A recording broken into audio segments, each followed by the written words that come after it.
नमस्कार दोस्तों, स्वागत है आपके अपने चैनल आईएएस एनालिसिस में। आज हम लोग बात करेंगे वर्ल्ड हिस्ट्री के अंतर्गत 23 नंबर लेक्चर जर्मनी का एकीकरण। बहुत ही इम्पोर्टेंट यहाँ पे टॉपिक होने वाला है, क्योंकि जर्मनी के एकीकरण आप लोगों ने अगर जब भी पढ़ा होगा, नहीं पढ़ा होगा, तो शायद उस तरीके से सोचने का जो आप लोगों का जो अप्रोच होगा पूरी तरीके से डेवलप नहीं हुआ होगा। ये मैं दावे के साथ यहाँ पे कह सकता हूँ, क्योंकि देखिए जर्मनी का एकीकरण सीधे आपको डायरेक्ट अगर कह दिया जाए कि कारण क्या था, बिस्मार्क ने क्या किया वहाँ पे, तो इस तरीके से वो जो एक विश्लेषण परक जो एक सोचने की जो क्षमता होगी आपके अंदर, वो पूरी तरीके से डेवलप नहीं हो पाएगी। और इसीलिए इस हिस्ट्री ऑप्शनल के अंतर्गत मेरा यही प्रयास होगा कि आपके अंदर वो विश्लेषण परक एक एनालिटिकल अप्रोच पूरी तरीके से डेवलप करवाना। और ये डेवलप होगा देखिए इस मेरे लेक्चर को देखने से। जैसे जैसे आप लेक्चर को देखते चलेंगे वैसे वैसे आपके अंदर सोचने समझने की एक जो अलग जो वे होगा यहाँ पूरी तरीके से वो डेवलप होने लगेगा।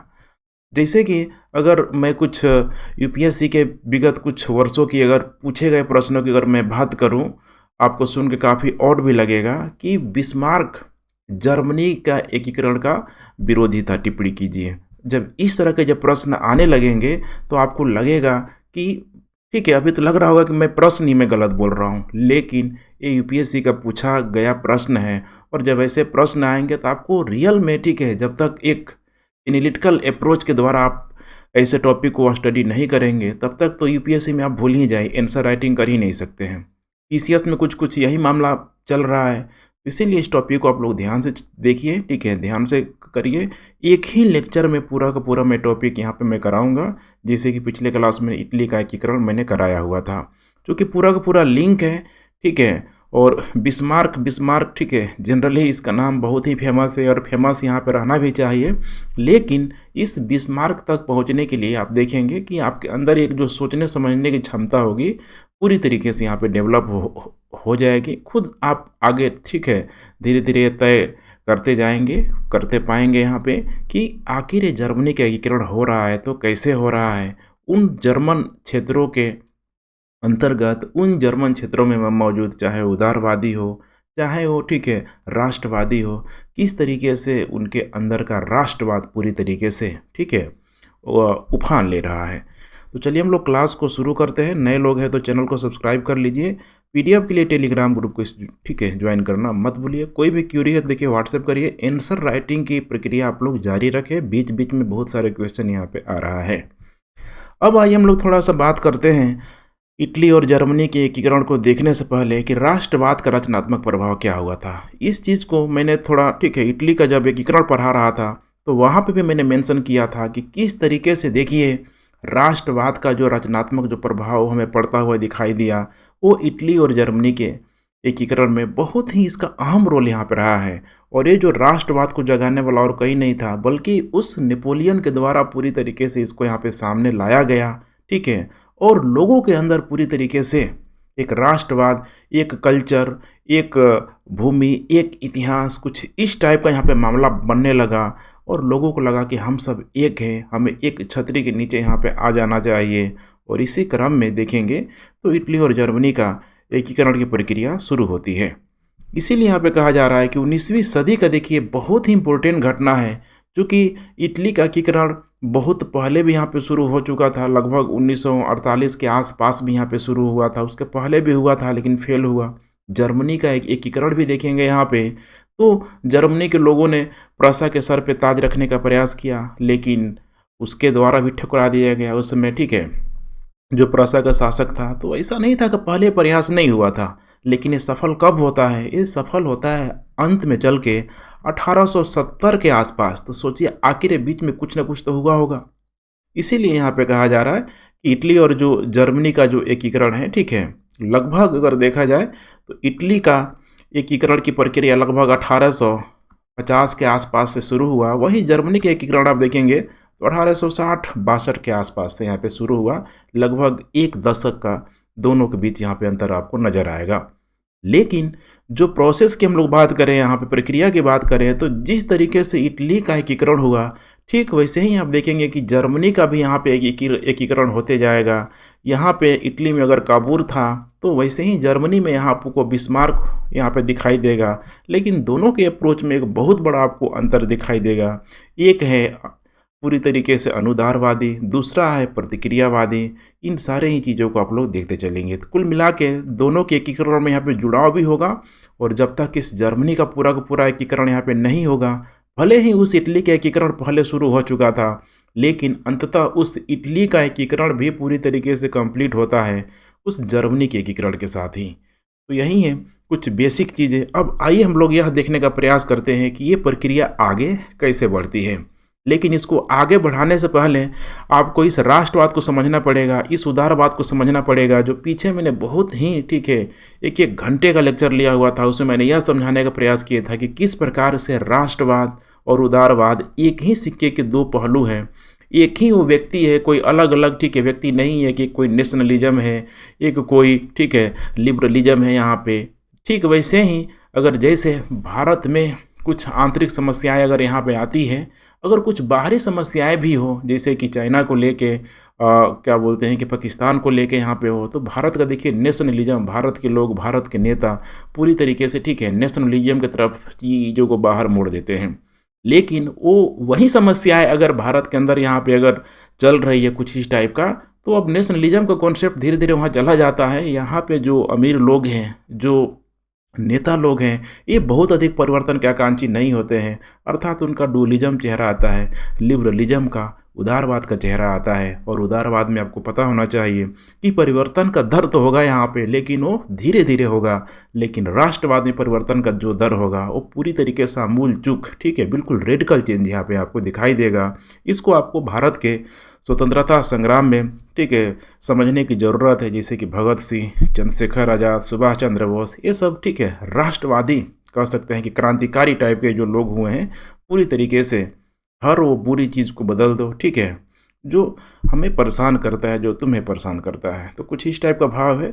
उम्मीद है इतना आप लोगों को क्लियर हो गया होगा। अब आइए हम लोग बात करते हैं यहाँ पे सबसे पहले पृष्ठभूमि की, क्योंकि एक एक डायमेंशन को मैं धीरे धीरे कवर करते चलूँगा। अब देखिए यहाँ पे पृष्ठभूमि की अगर बात किया जाए यहाँ पे, तो देखिए बिल्कुल ही इटली और जर्मनी को यहाँ पे सेपरेट करके पढ़ना ठीक नहीं रहेगा, क्योंकि मैं सेपरेट लेक्चर ले रहा हूँ, इसीलिए यहाँ पे सेपरेट में करके बना रहा हूँ। अदरवाइज दोनों को साथ में लेके चलेंगे तो ज़्यादा बेहतर होगा, क्योंकि मैंने करा दिया है पीछे, तो अब मेरे लिए कोई दिक्कत यहाँ पे नहीं है। तो देखिए इटालियन क्षेत्र में अगर देखा जाए वहाँ पे, तो समान ऐतिहासिक अनुभव था। ये कोई इटालियन क्षेत्र कोई नया तो नहीं है कि अब यहाँ पे 18वीं 19वीं शताब्दी में यहाँ पे पूरी तरीके से आ गया। ये वही था, कभी ये पुराना रोमन साम्राज्य हुआ करता था। सोचिए उस रोमन साम्राज्य के अवशेष कहीं न कहीं इटली में ही मौजूद था। समान ऐतिहासिक अनुभव जो था इसी रोमन साम्राज्य की वजह से था।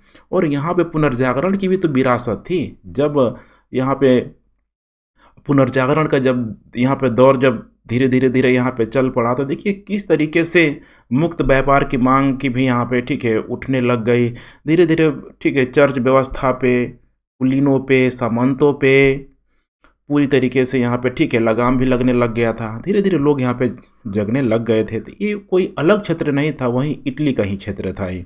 तो कहीं न कहीं उनके अंदर एक इमोशनल जो सेंटिमेंट यहाँ पे मौजूद था। ठीक वैसे ही जैसे भारत और पाकिस्तान में, भारत के लोग पाकिस्तान में, पाकिस्तान के लोग भारत में, एक सीमा है ना, ये तो नेताओं के द्वारा बांट दिया गया है। लेकिन कहीं न कहीं देखेंगे तो कल्चरल एक्टिविटी तो ये मौजूद है। भारत में भी मुस्लिम लोग हैं, पाकिस्तान में भी मुस्लिम लोग हैं, पाकिस्तान में भी हिंदू लोग हैं, भारत में भी हिंदू लोग हैं। तो सोचिए बॉर्डर एरिया में आसपास एक जो सेंटिमेंटल जो जुड़ा होता है, वो तो लोगों को बांट नहीं सकता है, सीमाएं भी नहीं बांट सकती है। लेकिन फिर भी लॉ एंड ऑर्डर का मामला है, खैर वो मामला अलग है। अब आइए हम लोग बात करते हैं जर्मनी क्षेत्र में। देखिए जर्मनी क्षेत्र भी कोई अलग से नहीं है। यहाँ पे जर्मन क्षेत्र में भी ठीक वही हाल है यहाँ पे, जैसे मार्टिन लूथर जैसे कई सारे जो प्रोटेस्टेंटवादी जो नेता थे, जो उस समय जब कैथोलिक धर्म का बहुत तेज़ी से अगर देखा जाए तो कर्मकांड जैसे गतिविधियों पे वो आगे बढ़ रहा था, तो उसी कैथोलिक धर्म में, उसी चर्च व्यवस्था में सुधार लाने के लिए यहाँ पे प्रोटेस्टेंट आंदोलन यहाँ पे लाया गया, माने ईसाई धर्म में सुधार के लिए यहाँ पे लाया गया। तो ये और कोई नहीं थे, बल्कि वही जर्मन वासी लोग यहाँ पे मौजूद थे, जो उनको एक कर रहा था। उसी तरीके से देखिए यहाँ पे एक साथ पवित्र रोमन साम्राज्य के साथ जुड़ा, चूँकि इटली से जस्ट ठीक है, इटली के जस्ट देखेंगे उत्तर में तो आपको जर्मनी का ही क्षेत्र मिल जाएगा। तो उनके अंदर भी एक ठीक है जो इमोशनल जो मैं सेंटिमेंट की मैं जो बात कर रहा हूँ, कल्चरल एक्टिविटी हो गया, लैंग्वेज हो गया, कहीं न कहीं उनके अंदर वो जुड़ाव पूरी तरीके से मौजूद था। अब इसी चीज़ को देखिए लाने का जो श्रेय दिया जाता है ना, इस नेपोलियन को दिया जाता है। और नेपोलियन ने ठीक है, ऐसा तो नहीं था कि इनको जानबूझ के ला दिया, नेपोलियन यही था देखिए, ठीक है। नेपोलियन ने क्या किया कि इनके अंदर राष्ट्रवाद की भावना को जगा दिया, ठीक है। मैंने इनको अपना पहचान मतलब दिला दिया, ठीक उसी तरीके से जैसे कि अगर हम लोग बात करें रामायण में तो था ना कि हनुमान जी कितने पावरफुल व्यक्ति थे, लेकिन ऋषि मुनियों के श्राप की वजह से उनको श्राप लग गया था कि भाई जब तक तुम्हें तुम्हारी पावर का कोई एहसास नहीं दिलाएगा तब तक ठीक है तुम अपने पावर को पहचान नहीं पाओगे। और देखिए जामवंत के द्वारा जब दिलाया गया तो कितना वो अपने आप की ठीक है अपने शक्तियों को यहाँ पे पहचान पाए। ठीक वही हाल है यहाँ पे, इनके द्वारा इन लोगों ने अपनी ठीक है शक्तियों को, अपने लोगों को, अपने क्षेत्र को एक तरीके से पहचानना शुरू कर दिया। फिर इनको लगा कि भाई हम लोग तो बिल्कुल एक ही हैं यहाँ पे। अब सोचिए भारत में ही थोड़ा सा मैं ठीक है डीपली में जाने की कोशिश कर रहा हूँ कि भारत में ही अगर हम लोग बात करें, अगर मुस्लिम कम्युनिटी की बात करें, क्रिश्चियनिटी कम्युनिटी की बात करें, तो ऐसा तो नहीं है कि जन्मजात यहाँ पे पैदा हो गए। भारत में भी देखेंगे तो कन्वर्जन रेट जब मुस्लिमों का भारत में आगमन हुआ तो बहुत सारे ठीक है हिंदुओं का धर्मांतरण भी हुआ। आज जो मुस्लिम ठीक है बन चुके हैं, कोई मतलब जान भी नहीं पाएगा, कहाँ कोई जान पा रहा है। वैसे ही अगर नॉर्थ ईस्ट में जाए तो बहुत सारे ट्राइब लोगों को जो पहले कहीं ना कहीं ठीक है एज रिलीजन बेस हिंदू ही थे या फिर जो भी अदर थे, डजेंट मैटर, लेकिन उनको कन्वर्जन कर दिया अलग ठीक है धर्म में, पूरी तरीके से क्रिश्चियनिटी धर्म में परिवर्तन कर दिया। तो कहने का मतलब क्या है यहाँ पे कि ये सब देखिए प्रक्रिया यहाँ पे चलते रहता है। जब एक जुड़ाव होगा तो फिर ठीक है ये सारी चीज़ें यहाँ पे पूरी तरीके से टूटने लग जाती है।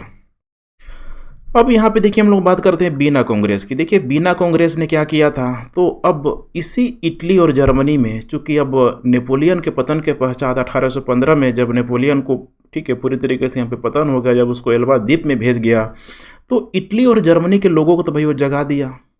इसमें एक कहावत भी है कि नेपोलियन ने इटली और जर्मनी में ठीक है मैंने इटली और जर्मनी के लिए उस राजकुमार की तरह काम किया जिसने जंगल में सोई ही राजकुमारी को जादू की छड़ी से जगा दिया। कितना मस्त सोई थी, जादू की जड़ी से मतलब जादू की छड़ी से जगा दिया। इसका मतलब इटली और जर्मनी बिल्कुल लोग सोया हुआ था, लेकिन नेशनलिज्म की भावना जब इनके अंदर जगा दिया ठीक है तो पूरी तरीके से देखिए यहाँ पे इटली और जर्मनी में पूरी तरीके से राष्ट्रवाद की भावना उफान लेने लगी। अब यही जब नेपोलियन जब चला जाएगा तो फिर बीना कांग्रेस आएगा, मेटरनिख आएगा। अब उस राष्ट्रवाद को एक लोग दबाने का प्रयास करेगा। क्यों करेगा?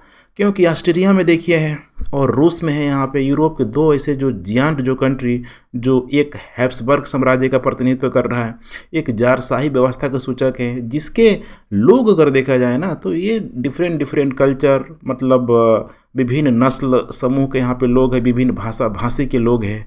इनके लिए बहुत बड़ा चैलेंज हो जाता, क्योंकि जब यहाँ पे परिवर्तन आएगा, नेशनलिज्म का भाव आएगा तो इनको भी लगेगा कि भाई हम एक क्षेत्र बना ले, हम एक क्षेत्र बना ले, हम एक क्षेत्र बना ले, ठीक है। कुछ इस टाइप का यहाँ पे भाव आता है। जैसे कि वर्तमान में भारत को देखिए, बहुत अच्छा एग्जाम्पल है भारत कि अभी क्या होता है। भारत को अगर बांटा जाए तो भारत के टुकड़े टुकड़े यहाँ पे हो सकते हैं। दक्षिण वाले अलग बोलते हैं, नॉर्थ ईस्ट वाले अलग चिल्लाते हैं अपना, ठीक है। भारत के पश्चिम वाले अलग हैं, भारत के बीमारू स्टेट अलग है यहाँ पे। तो देखेंगे तो यहाँ पे कई आधार यहाँ पे हो सकता है, लेकिन ऐसा नहीं हो, ठीक है, हम यही मनाते हैं।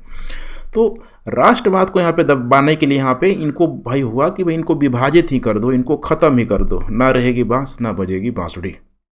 अब देखिए सबसे पहले क्या किया गया बीना कांग्रेस के द्वारा, ठीक है, तो इटली और जर्मनी को बांट दिया गया, क्योंकि उन प्रगतिशील विचारधाराओं का जब यहाँ पे जन्म ही नहीं होगा तो फिर इनके अंदर आएगा भी नहीं, क्योंकि यही है जर्मनी, यही है इटली, यही है ऑस्ट्रिया। तो विचारधाराओं के तो भाई बहुत पंख होते हैं ना, वो तो किसी भी बाउंड्री को नहीं समझेगा, सीधे लांग के वो चला जाएगा। और उस समय हो रहा था, यकीन मानी हो रहा था। अभी हम लोग इस चीज़ को समझेंगे। इटली में क्या हुआ देखिए यहाँ पे, वहाँ पे एकीकृत रोमन साम्राज्य था पहले, बीना कांग्रेस आया, मेटरनिख आया, इटली को क्या किया, बांट दिया, ठीक है, बांट दिया।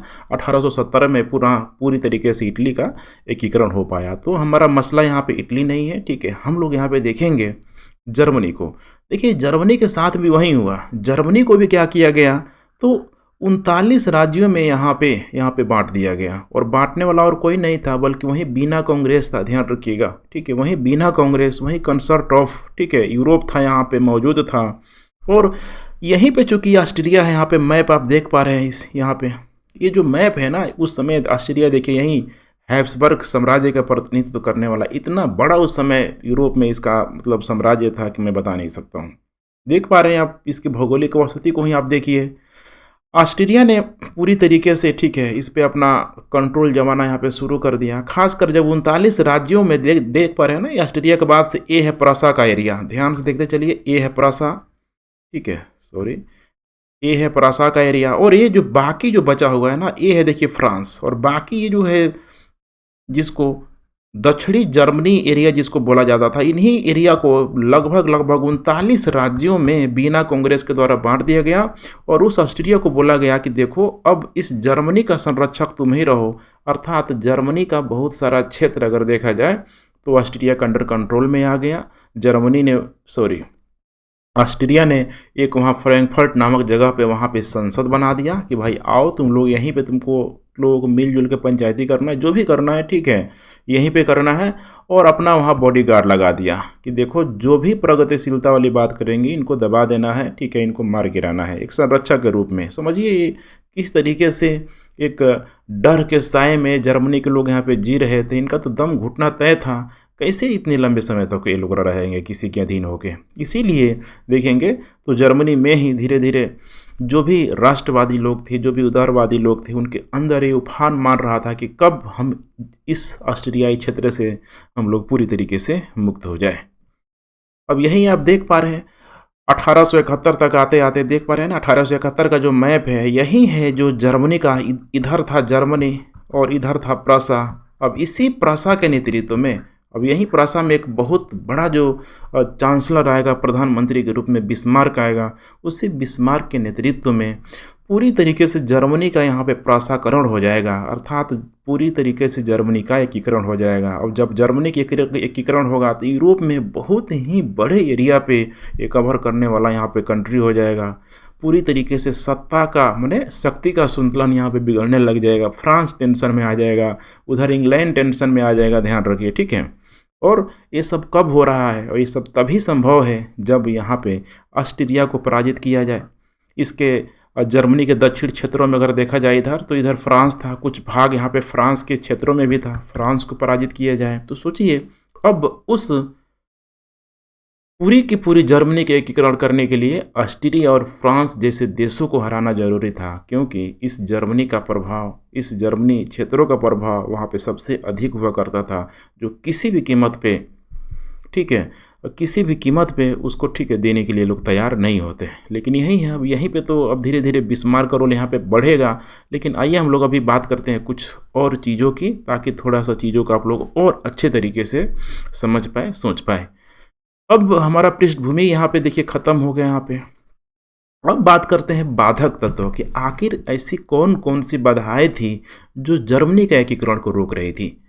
अब उसमें सबसे पहले हम लोग बात करें, देखिए भौगोलिक संरचना। अगर भौगोलिक संरचना की अगर हम लोग बात करें तो देखिए जैसे इटली को 3 भागों में अगर बांटा गया था, उत्तर इटली, दक्षिण इटली, मध्य वाला भाग। उत्तर इटली थोड़ा संपन्न क्षेत्र था, दक्षिण वाला ग्रामीण क्षेत्र था, मध्य वाला धार्मिक दृष्टिकोण से पोप का कंट्रोल हुआ करता था। वैसे ही जर्मनी का भी देखेंगे तो ठीक यही हाल है। जर्मनी का उत्तरी जो क्षेत्र है थोड़ा सा अर्ध औद्योगिक क्षेत्र है। दक्षिणी क्षेत्र अगर देखेंगे यहाँ पे, ठीक है, मैंने दक्षिणी पूर्वी जो क्षेत्र है ये ऑस्ट्रिया के प्रभाव में है, जो बहुत पिछड़ा है, क्योंकि ऑस्ट्रिया इसको तो डेवलप होने देगा नहीं। डेवलप होने का मतलब है कि यहाँ के लोग विद्रोह कर देंगे।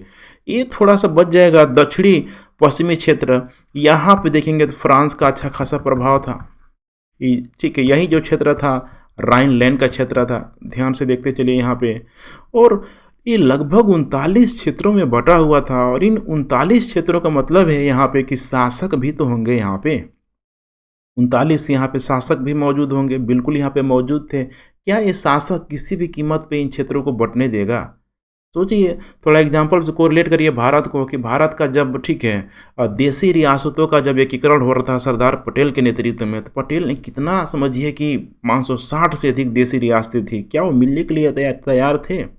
इसीलिए सरदार पटेल के द्वारा यहाँ पे एक हाथ में गुलाब एक हाथ में लाठी लेके जाना पड़ा, ताकि जो नहीं माने ठीक है लाठी भी उसको दिखाया जाए। और क्या हुआ हैदराबाद के निज़ाम के साथ, आखिर वहीं बंदूक के दम पे लाठी के दम पे ही किया गया।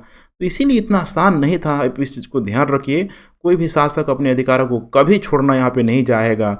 और उस शासक का साथ दे रहा है कुलीन, क्योंकि शासक है तो कुलीनों को संरक्षण भी मिलेगा। यहाँ पे कुलीन भी अपना विशेष अधिकार छोड़ने के लिए पूरी तरीके से तैयार नहीं होगा। तो दोनों की मिली भगत है यहाँ पे, ध्यान रखिएगा। अब यहाँ पे बात करते हैं हम लोग आर्थिक सामाजिक विषमता की। अब जब इस तरह की संरचना है, यहाँ पे विशेष अधिकार अविशेष अधिकार वाले लोग मौजूद हैं पूरे के पूरे क्षेत्र में। यहाँ पे एक क्षेत्र जहाँ संपन्न है, एक क्षेत्र जहाँ पिछड़ा हुआ है, और यहाँ पे इतनी सारी विदेशी शक्तियों का प्रभाव है, तो क्या कभी वो क्षेत्र में समानता आ सकती है? वो तो यहाँ पे आप कल्पना भी नहीं कर सकते हैं। इसीलिए यहाँ पे कहा जा रहा है कि देखिए इसका जो विभाजन है, अगर हम लोग उत्तरी क्षेत्रों की बात करें यहाँ पे, तो उत्तरी क्षेत्र में देखिए प्रसा है, हैनोवर है और सैक्सनी है।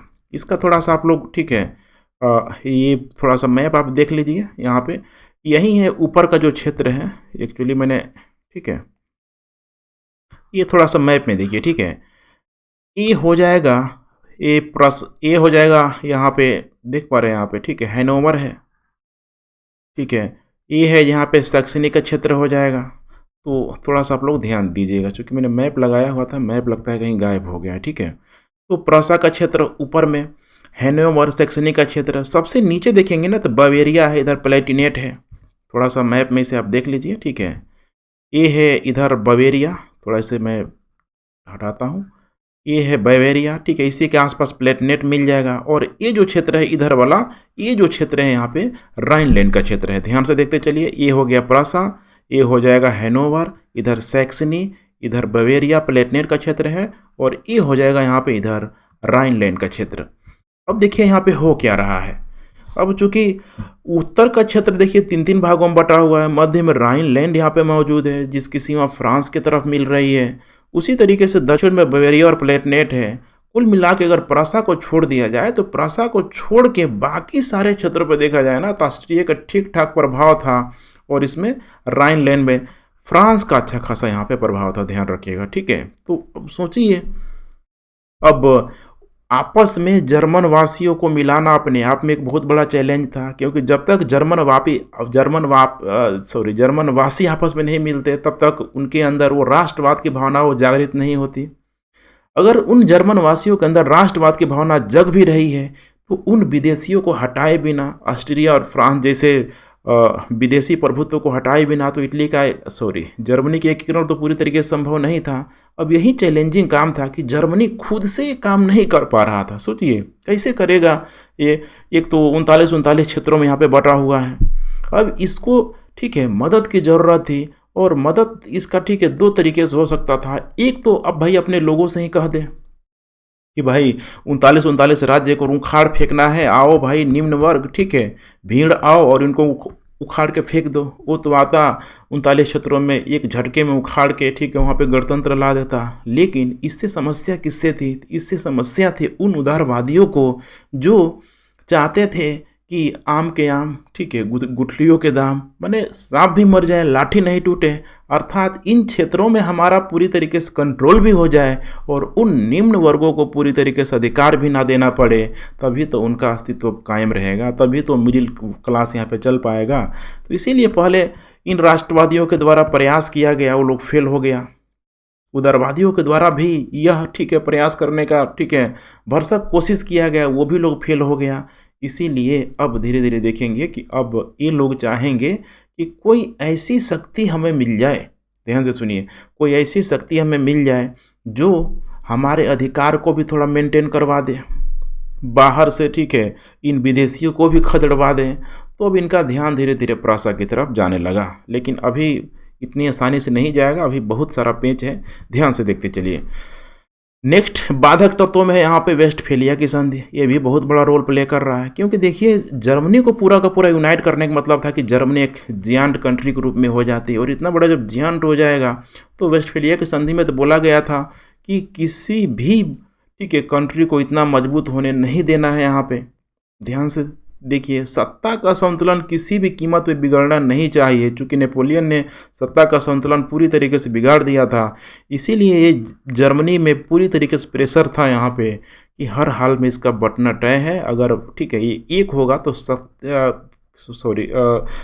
जो शक्ति संतुलन है पूरी तरीके से यहाँ पे बिगड़ जाएगा। तो सोचिए चैलेंज हर जगह है यहाँ पे, ध्यान रखिएगा। और इंटरलिंकिंग भी ध्यान रखिएगा, ठीक है। मैंने सिलेबस में कराया था अंतर अनुशासनात्मक, माने अप्लाई करना, एक दूसरे से अप्लाई करना। वेस्टफेलिया का संधि कहाँ किए थे हम लोग, आज यहाँ पे हम लोग अप्लाई कर रहे हैं। यही तो है अंतर अनुशासनात्मक संबंध। अब आइए हम लोग बात करते हैं शासक और कुलीन को लेके, क्योंकि इसको हमने देख ही लिया। शासक और कुलीन कभी भी अपने विशेष अधिकारों को छोड़ने के लिए तैयार यहाँ पे नहीं होगा। और विदेशी प्रभुत्व में तो सबसे अधिक ठीक है जो प्रभाव था ऑस्ट्रिया का ही था, और ऑस्ट्रिया का वहीं ठीक है एक पूरी तरीके से अनुदारवादी शासक के रूप में, अनुदारवादी चांसलर के रूप में यहाँ पे मेटरनिख जो पूरी तरीके से मौजूद था, जो हर तरह के परिवर्तन का विरोधी था, खासकर प्रगतिशीलता का विरोधी था। इसीलिए उसको ठीक है कार्लसवाद बोला गया। फिर मेटरनिख ने कार्लसवाद की घोषणा की, जिसका मतलब ही होता है कि हर उस प्रगतिशील चीज़ को बदल डालो जो विकास में पूरी तरीके से ठीक है मतलब बाधा नहीं डाल रहा है, ठीक है। थोड़ा सा इसको ठीक है मैं मॉडिफाई करके मैं बोल रहा हूँ, ध्यान रखिएगा, ठीक है। वो ध्यान रखिएगा, ठीक है। तो प्रगतिशीलता को रोकने के लिए कार्लसवाद की इसने घोषणा कर दी। तो देख पा रहे हैं यहाँ पे विदेशी प्रभुत्व तो पश्चिम में इधर ऑस्ट्रिया का है, बीच में राइनलैंड क्षेत्र की तरफ फ्रांस का है, और यही जो प्रसा का क्षेत्र अब इधर बच जा रहा है। अब इधर ही जर्मनी के लोग, बाकी जो 39 क्षेत्रों के जो लोग हैं, धीरे धीरे सर उठा के देखेंगे, उम्मीद लगाए देखेंगे। अब नेक्स्ट आइए हम लोग बात करते हैं सहायक तत्वों की। देखिए बहुत इंपॉर्टेंट है, इसी को आपको मेन समझना है, बहुत ध्यान देना है। सहायक तत्व और ठीक है बिस्मार्क को समझ जाएंगे तो पूरा एकीकरण को समझ भी जाएंगे और दिमाग भी आपका काम करने लगेगा। चलिए अब बात करते हैं हम लोग जर्मनी के एकीकरण में सहायक तत्व यहाँ पे कौन कौन सा है। तो सहायक तत्व तो देखिए सबसे पहले तो हम लोग बात करेंगे उदारवाद और राष्ट्रवाद। कि जब तक ये नहीं आता ना, जब तक ये उदारवाद राष्ट्रवाद नहीं आता लोगों के अंदर, तो फिर ये चीज़ें तो डेवलप नहीं हो पाता। और इस चीज़ को डेवलप कराने में तो हम लोग शुरू से देख रहे हैं पुनर्जागरण का बहुत रोल रहा। पुनर्जागरण के बाद प्रबोधन काल आया, अमेरिकी स्वतंत्रता संग्राम हो गया, फ्रांस की क्रांति हो गई, नेपोलियन आ गया। तो उदारवादी विचारधारा तो पहले से ही लोगों के अंदर हिलोरे ले रही थी। एक मिडिल वर्ग, उदारवादी और कुछ कोई नहीं है, यही है मिडिल क्लास, ठीक है। परिवर्तन जो चाहता है लेकिन अपने अकॉर्डिंग चाहता है, अपनी आवश्यकताओं के अनुरूप चाहता है, ना कि पूरी तरीके से मध्य वर्ग को अधिकार देके, यही है ठीक है मिडिल क्लास उदारवाद। अब नेपोलियन के आने के बाद राष्ट्रवाद की भावना पूरी तरीके से ठीक है आने लगी, पूरी तरीके से ठीक है। ये चर्च व्यवस्था को डैमेज कर दिया, नेपोलियन कोड लाया, सोचिए सामंतवादी व्यवस्था को ध्वस्त कर दिया। इससे लोगों में एक जो नागरिक होने का एहसास था, एक समानता का जो भाव था, पूरी तरीके से चीज़ डेवलप होने लगा। और यही है जो राष्ट्रवाद बहुत ही इम्पोर्टेंट है यहाँ पे। अब 19वीं सदी की यूरोपीय क्रांति का पूरी तरीके से आधार बना। यही चीज़ देखिए बेसिकली आपको समझना है, उदारवाद राष्ट्रवाद, ये बहुत बल देना है यहाँ पे। इनको घुमा फिरा के 360 डिग्री से आप नहीं समझेंगे ना, तो आपके आंसर में वो प्रभाव नहीं आ पाएगा। लगेगा फिर बाकी जो स्टूडेंट का जो कॉपी है, जो इस तरह से नहीं पढ़ रहे हैं, आपके आंसर और उनके आंसर में कोई अंतर ही नहीं रह पाएगा। यहीं पे थोड़ा आपको ठीक है एनालिटिकल अप्रोच यहाँ पे डेवलप करना है, जो आपको किसी बुक में ऐसा नहीं मिलेगा। 19वीं सदी की यूरोपीय क्रांति हुआ, फ्रांस की क्रांति से स्वतंत्रता, समानता, बंधुत्वता का भावना आया। नेपोलियन के द्वारा देखिए यहाँ पे गौरवपूर्ण अतीत का अनजाने में पूरी तरीके से स्मरण करवा दिया गया। चल तो रहा था वो अपने हितों से परिचालित होके, लेकिन कभी कभी होता है ना, कभी कभी कुछ बुरे काम भी अच्छे परिणाम दे जाते हैं। ठीक वैसे ही जैसे ब्रिटेन के द्वारा, इंग्लैंड के द्वारा भारत के संदर्भ में जिस शिक्षा को ठीक है दिया गया कि भाई यहाँ पे रंग रूप आकार में ठीक है एक भारतीय पैदा हो, लेकिन आचार विचार में पूरी तरीके से एक अंग्रेज पैदा हो जाए, ताकि उनकी आवश्यकताओं को पूरा करने के लिए एक बाजार मिल पाए। लेकिन उन्हीं लोगों के द्वारा जिन्होंने अंग्रेजी शिक्षा को ग्रहण किया, उस शिक्षा को ग्रहण करके धीरे धीरे, ठीक है, उनके ही खिलाफ होने लगे, अर्थात पश्चिम के बेड़ियों को पश्चिम के हथौड़े से ही यहाँ पे काट दिया गया। तो इस चीज़ को आपको समझना है, ठीक है। अब आइए हम लोग बात करते हैं नेपोलियन ने क्या किया। तो नेपोलियन को आप बेसिकली यहाँ पे पता होना चाहिए कि नेपोलियन ने ऑस्ट्रिया, ध्यान से देखते चलिए, ठीक है, कोई बड़ी बात नहीं, यहाँ पे फ्लो चार्ट में समझना बहुत आसान होता है। ऑस्ट्रिया के क्षेत्रों को, इटली के क्षेत्रों को, जर्मनी के क्षेत्रों को, तीनों ही क्षेत्रों को नेपोलियन ने जीता ही जीता था। बहुत बड़ा उसका एम्पायर यहाँ पे हो चुका था। और अगर हम लोग जर्मनी की बात करें यहाँ पे, तो देखिए जर्मनी यही है, राइन संघ उस समय हुआ करता था, ठीक है। चूँकि एक्चुअली राइन संघ नहीं हुआ करता था, जर्मनी का क्षेत्र उस समय देखेंगे तो और भी 200 से अधिक भागों में बटा हुआ था। इन 200 से अधिक भागों को नेपोलियन के द्वारा कंप्रेस करके थोड़ा उसका यूनिफिकेशन किया गया और इसको 16 भागों में बांट के राइन संघ का पूरी तरीके से निर्माण किया। अभी जब राइन संघ का जब निर्माण किया ना, तो आपको ध्यान से यहाँ पे समझना है कि नेपोलियन जहाँ जहाँ गया, ये नेपोलियन का बहुत बड़ा एक, ठीक है, पॉजिटिवनेस साइन है यहाँ पे कि नेपोलियन ने जिस चीज़ को फ्रांस में लागू किया, चाहे वो, ठीक है, सामंतवादी व्यवस्था को ख़त्म करना, चर्च व्यवस्था को डैमेज करना, ध्यान रखिएगा, चाहे वो नेपोलियन कोड को लाना, वो जहाँ जहाँ गया नेपोलियन ना, जिन जिन क्षेत्रों पे नेपोलियन कंट्रोल किया, शासन किया या अपने सगे संबंधियों को लगाया, उन सारे क्षेत्रों पे यहाँ पे लगाया। अब यही तो हुआ। देखिए राइन संघ का जब निर्माण किया यहाँ पे, तो उनके अंदर एकता की भावना आने लगी। जो भी यहाँ पे सामंतवादी व्यवस्था था, चर्च व्यवस्था का जो भी, ठीक है, जो क्रूप रूप था, क्रूड जो रूप था, उसको, ठीक है, कमजोर करने का प्रयास किया। नेपोलियन कोड देखिए कितना शानदार था कि नेपोलियन के सुधार ग्रेनाइट के पत्थरों में रख के किए गए थे, जो अमिट छाप छोड़ने वाला था। तो कुछ इस टाइप का था यहाँ पे।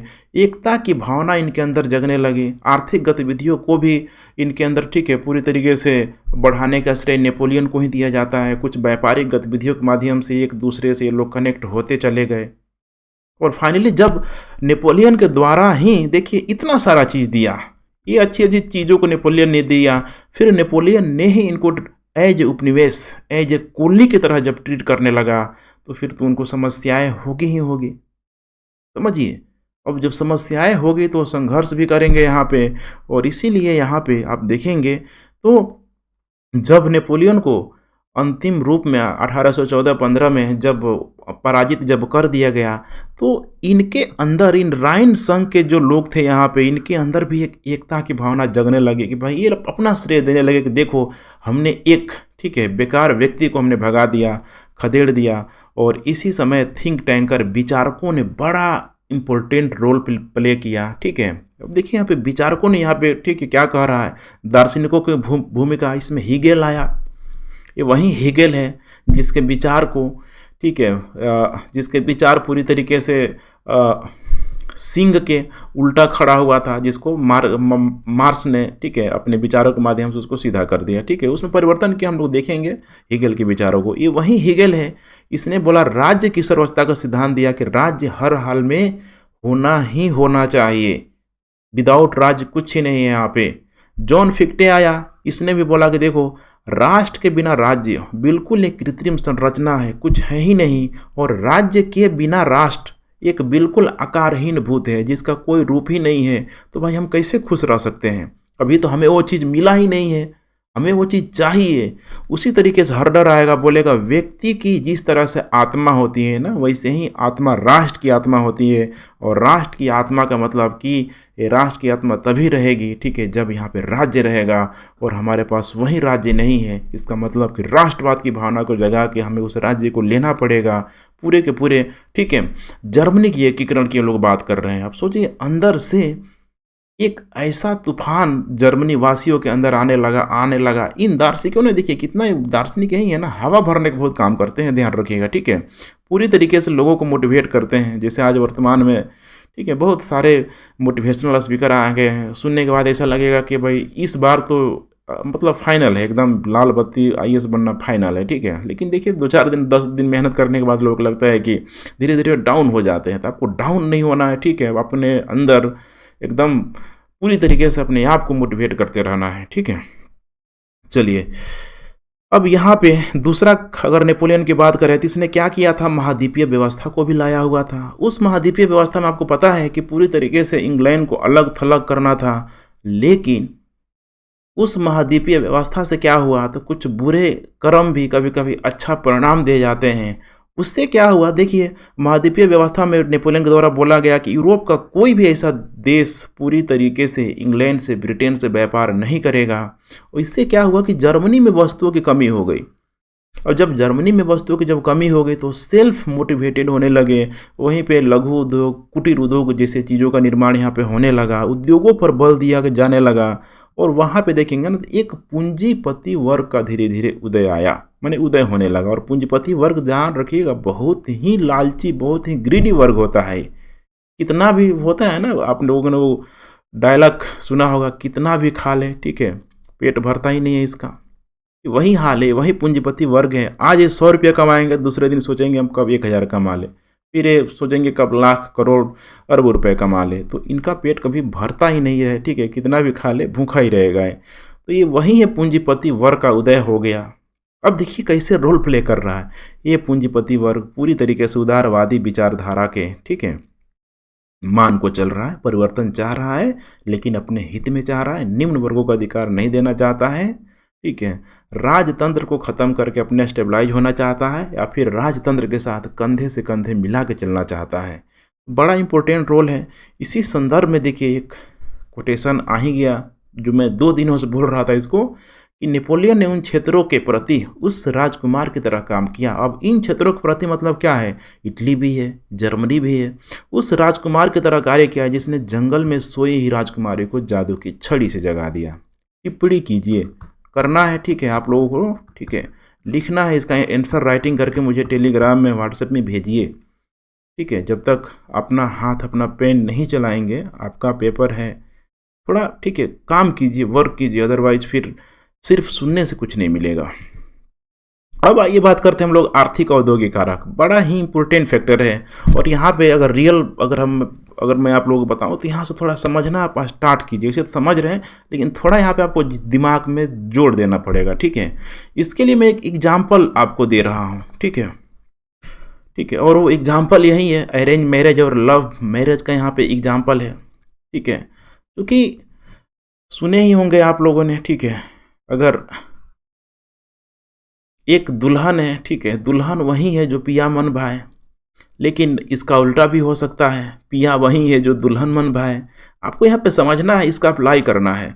देखिए दुल्हा 2 है यहाँ पे, ठीक है, दुल्हा 2 है, दुल्हन 1 है। और दुल्हन कोई और नहीं है बल्कि जर्मनी है वो, लेकिन दुल्हा कौन है, 2 है। क्योंकि अब जर्मनी के जो पूंजीपति, जो उदारवादी लोग जब यहाँ पे डेवलप हो रहे हैं, तो अब उनको लग रहा है कि भाई हमारा क्षेत्र जितना बड़ा होगा, हमको व्यापार में मुनाफा उतना ही अधिक होगा। लेकिन उनके सामने एक प्रश्न चिन्ह है, और वो प्रश्न चिन्ह क्या है कि हमें पूरा का पूरा एकीकरण तो करना है, चाहे वो ऑस्ट्रिया के साथ हो जाए, चाहे वो प्रूसिया के साथ हो जाए, लेकिन करे तो करे किसके साथ करे।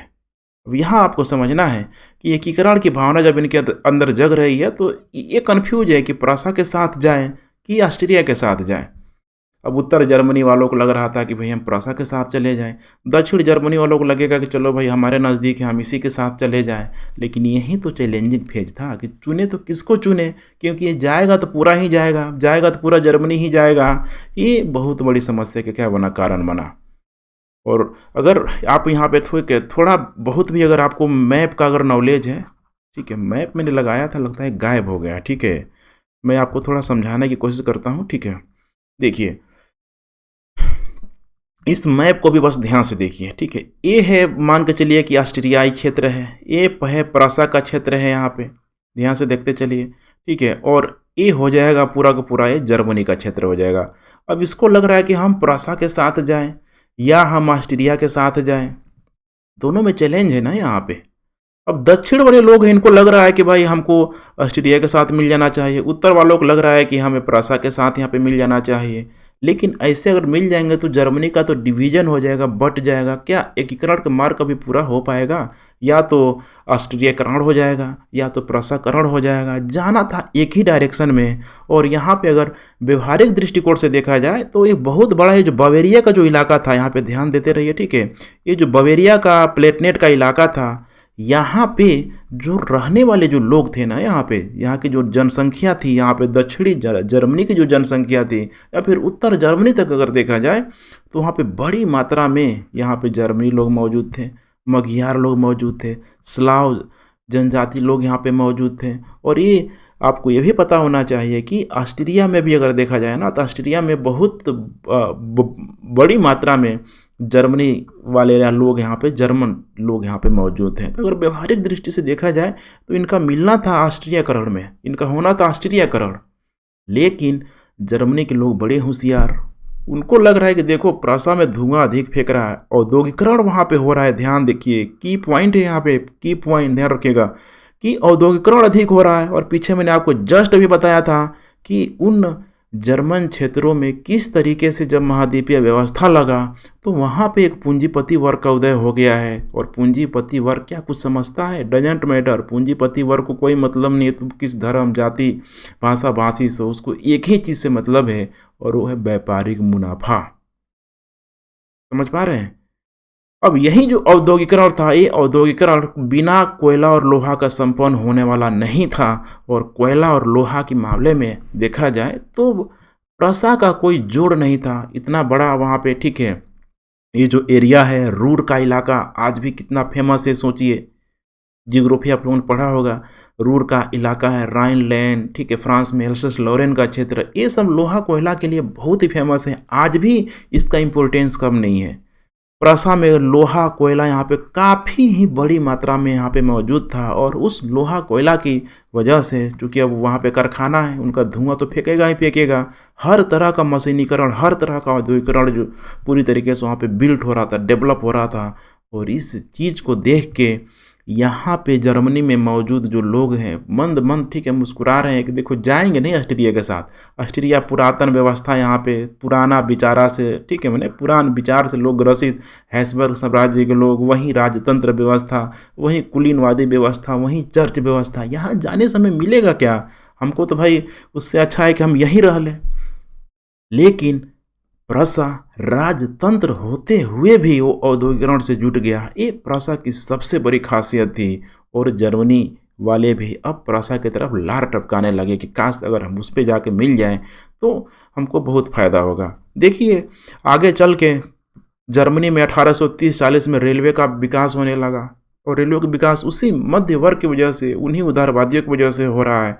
और जोल्वेरिन संघ भी बन गया, बड़ा इंपॉर्टेंट है जोल्वेरिन संघ, ठीक है। एक समान चुंगी संघ पूरी तरीके से था ये। बेसिकली अगर देखा जाए जोल्वेरिन संघ को, ठीक है, तो इसको लाया जो गया था यहाँ पे, ध्यान रखिएगा, ठीक है, यहाँ पे जोल्वेरिन संघ, ठीक है, लाया ही गया था प्रसा के द्वारा। इसमें क्या हुआ था कि प्रसा और जर्मनी में जब आपस में जब व्यापार होने लगा तो चुंगी दर को, ठीक है, चूँकि बहुत सारा राज्य था, 39 राज्यों में बटा हुआ था, एक समान चुंगी संघ यहाँ पे कर दिया गया, जिसके वजह से जर्मनी वालों को, ठीक है, और इनको लगा कि भाई बेनिफिट हो रहा है, हमें फ़ायदा हो रहा है। ठीक वैसे ही जैसे आज, ठीक है, कोई अगर विदेशी, ठीक है, अगर वस्तुएं आ रही है जा रही है तो उस पर लगता है ना टैक्स, ठीक है, एक्साइज टैक्स कर लीजिए, कई टाइप का टैक्स होता है, वैसे ही, ठीक है, उस समय भी लग रहा था। तो चुंगी संघ क्या हो गया? एक समान हो गया।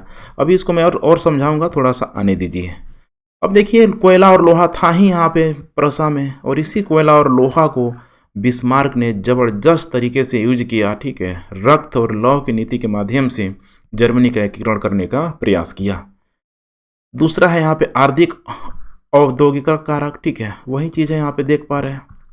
अब ये जो जोल्वेरिन संघ है ना, यहाँ पे इस जोल्वेरिन संघ को मैंने बताया हुआ था कि देखिए इसका जो गठन हुआ था ये प्रसा के नेतृत्व में हुआ था। और इसका उद्देश्य था कि चुंगी की दरों को कम करना, जितना कम से कम हो सके उस ट्रैफिक को, समझिए ट्रैफिक, ठीक है, ट्रैफिक को यहाँ पे कम किया जाए, रेट को कम किया जाए। और इससे बहुत अधिक जो फायदा हुआ उन छोटे छोटे जो 39 क्षेत्रों में जो बटे हुए थे जो जर्मन राज्य, उनको बहुत फायदा हुआ।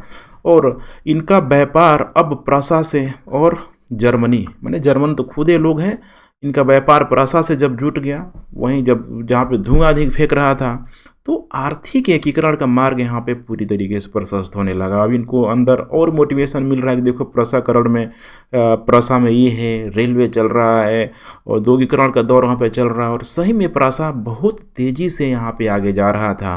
कारण यही था लोहा और कोयला की वजह से, और यहाँ पे जोल्वेरिन संघ भी आ गया जिसके वजह से दोनों में काफ़ी हद तक नज़दीकियाँ आने लगी। उम्मीद है इतना क्लियर हो गया होगा।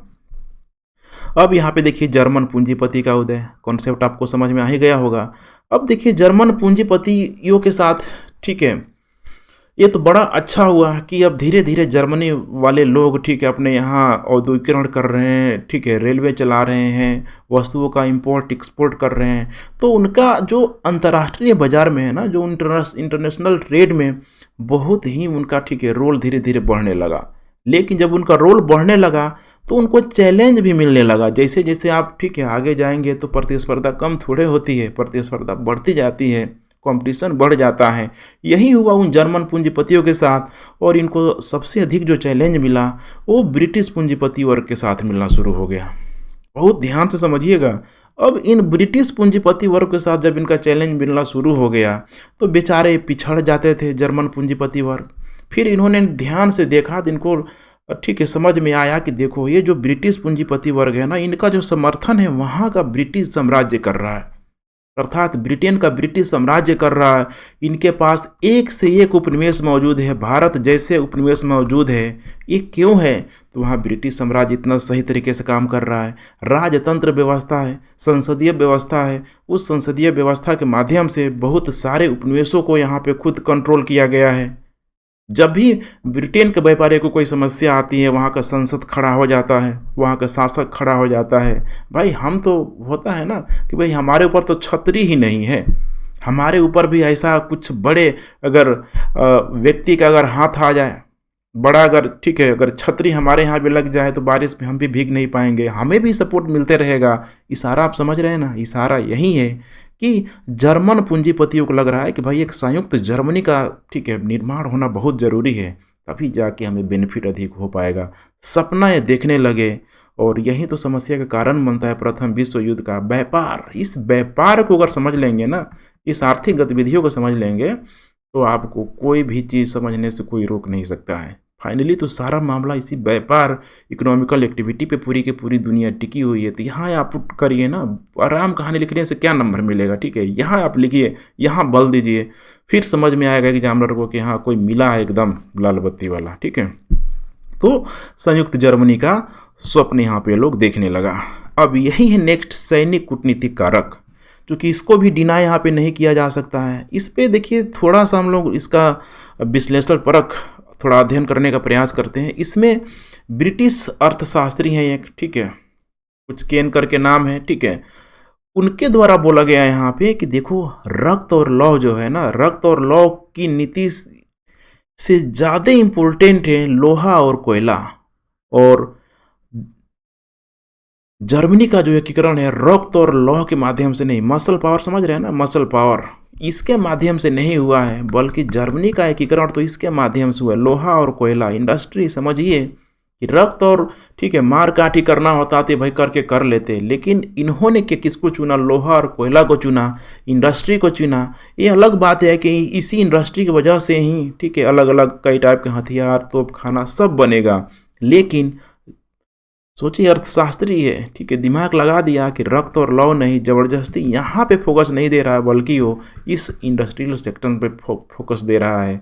अब यहाँ पे थोड़ा सा हम लोग इसको एनालिसिस करने का प्रयास करते हैं कि देखिए आर्थिक औद्योगिक तो ठीक है, कोई हमें, ठीक है, मतलब यहाँ पे नहीं है, ठीक है, कि आर्थिक औद्योगिकरण अगर नहीं होता तो जर्मन पूंजीपतियों का ध्यान उधर नहीं जाता।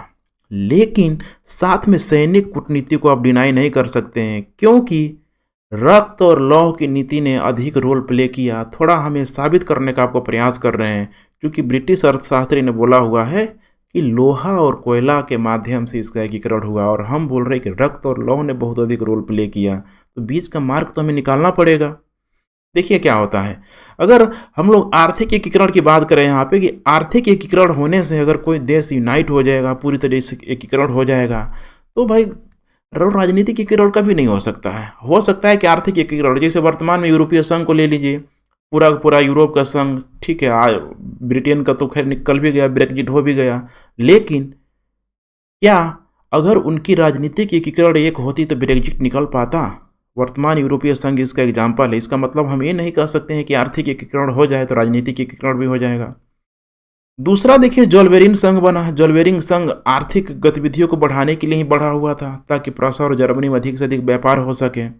तो इसके वजह से भी हम नहीं कह सकते हैं कि आर्थिक एकीकरण की वजह से राजनीतिक एकीकरण हो जाएगा, क्योंकि अगर हो जाता तो फिर उसी समय लोग मिल जाते। फ्रैंकफर्ट संसद में और ओर्मुज सम्मेलन में 1850 में, चूंकि फ्रैंकफर्ट संसद में 1848 में, ध्यान रखिएगा, जो फ्रैंकफर्ट संसद ने प्रूसिया के ऊपर ताज रखने का प्रयास किया था उस समय, ध्यान रखिएगा, जब प्रूसिया का शासक था वहाँ पे, ठीक है, विलियम चतुर्थ था, तो विलियम फ्रेडरिक चतुर्थ पूरा नाम है। तो यहाँ के जर्मन जनता ने अपना ताज रखने का प्रयास किया हुआ था कि लो भाई हमारा एकीकरण हो जाए, लेकिन उस समय इसने मना कर दिया था। आगे चल के ओर्मुज सम्मेलन में खुद जब वो पहल करेगा तो फिर ऑस्ट्रिया आ जाएगा। आप सोचिए, इसका मतलब क्या है कि प्रूसिया की भी क्या इच्छा है, ये भी डिपेंड करता है कि भाई चाह रहा है कि नहीं चाह रहा है कि हम जर्मनी को मिलाएं। दूसरा, अगर बाद में वो चाह भी रहा है तो जर्मनी के क्षेत्रों में एक तरफ ऑस्ट्रिया का अधिकार है, कहीं न कहीं फ्रांस का भी प्रभाव है, तो क्या उनसे बिना लड़े, उनसे बिना झगड़े क्या वो एकीकरण हो सकता है? बिल्कुल नहीं हो सकता है। ध्यान से देखते चलिए, सुनिए, ठीक है, थोड़ा आपको दिमाग खुलना यहाँ पे शुरू होगा।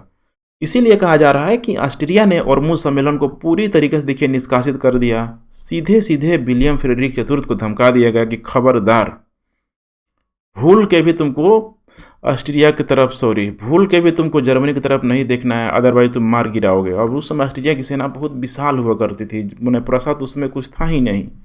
इसीलिए यहाँ पे बिस्मार्क के द्वारा बोला जा रहा है कि देखिए, एकीकरण के मार्ग में गांठ पड़ गया है। पहले भी प्रयास हुआ था, ठीक है, लेकिन वो गांठ और क्या हो गया, इतना, ठीक है, कई लेयर में बंध गया। जब वो गांठ बन गया है, बंध गया है, तो वो गांठ खुलने से नहीं खुलेगी, बल्कि उस गांठ को काटना पड़ेगा। उस गांठ को तलवार से काटा जाएगा, रक्त और लौह की नीति के माध्यम से काटा जाएगा। तो इसका मतलब कि अगर हम ये बोले कि सिर्फ और सिर्फ औद्योगिक कारकों की वजह से जर्मनी का एकीकरण हो गया, तो ये कहना पूरी तरीके से सही नहीं होगा, क्योंकि फाइनली जो रोल प्ले किया बिस्मार्क ने किया, और बिस्मार्क ने तलवार के दम पे, रक्त एवं लौह की नीति के दम पे ही पूरी तरीके से जर्मनी का एकीकरण कर पाया। चलिए आगे आते हैं।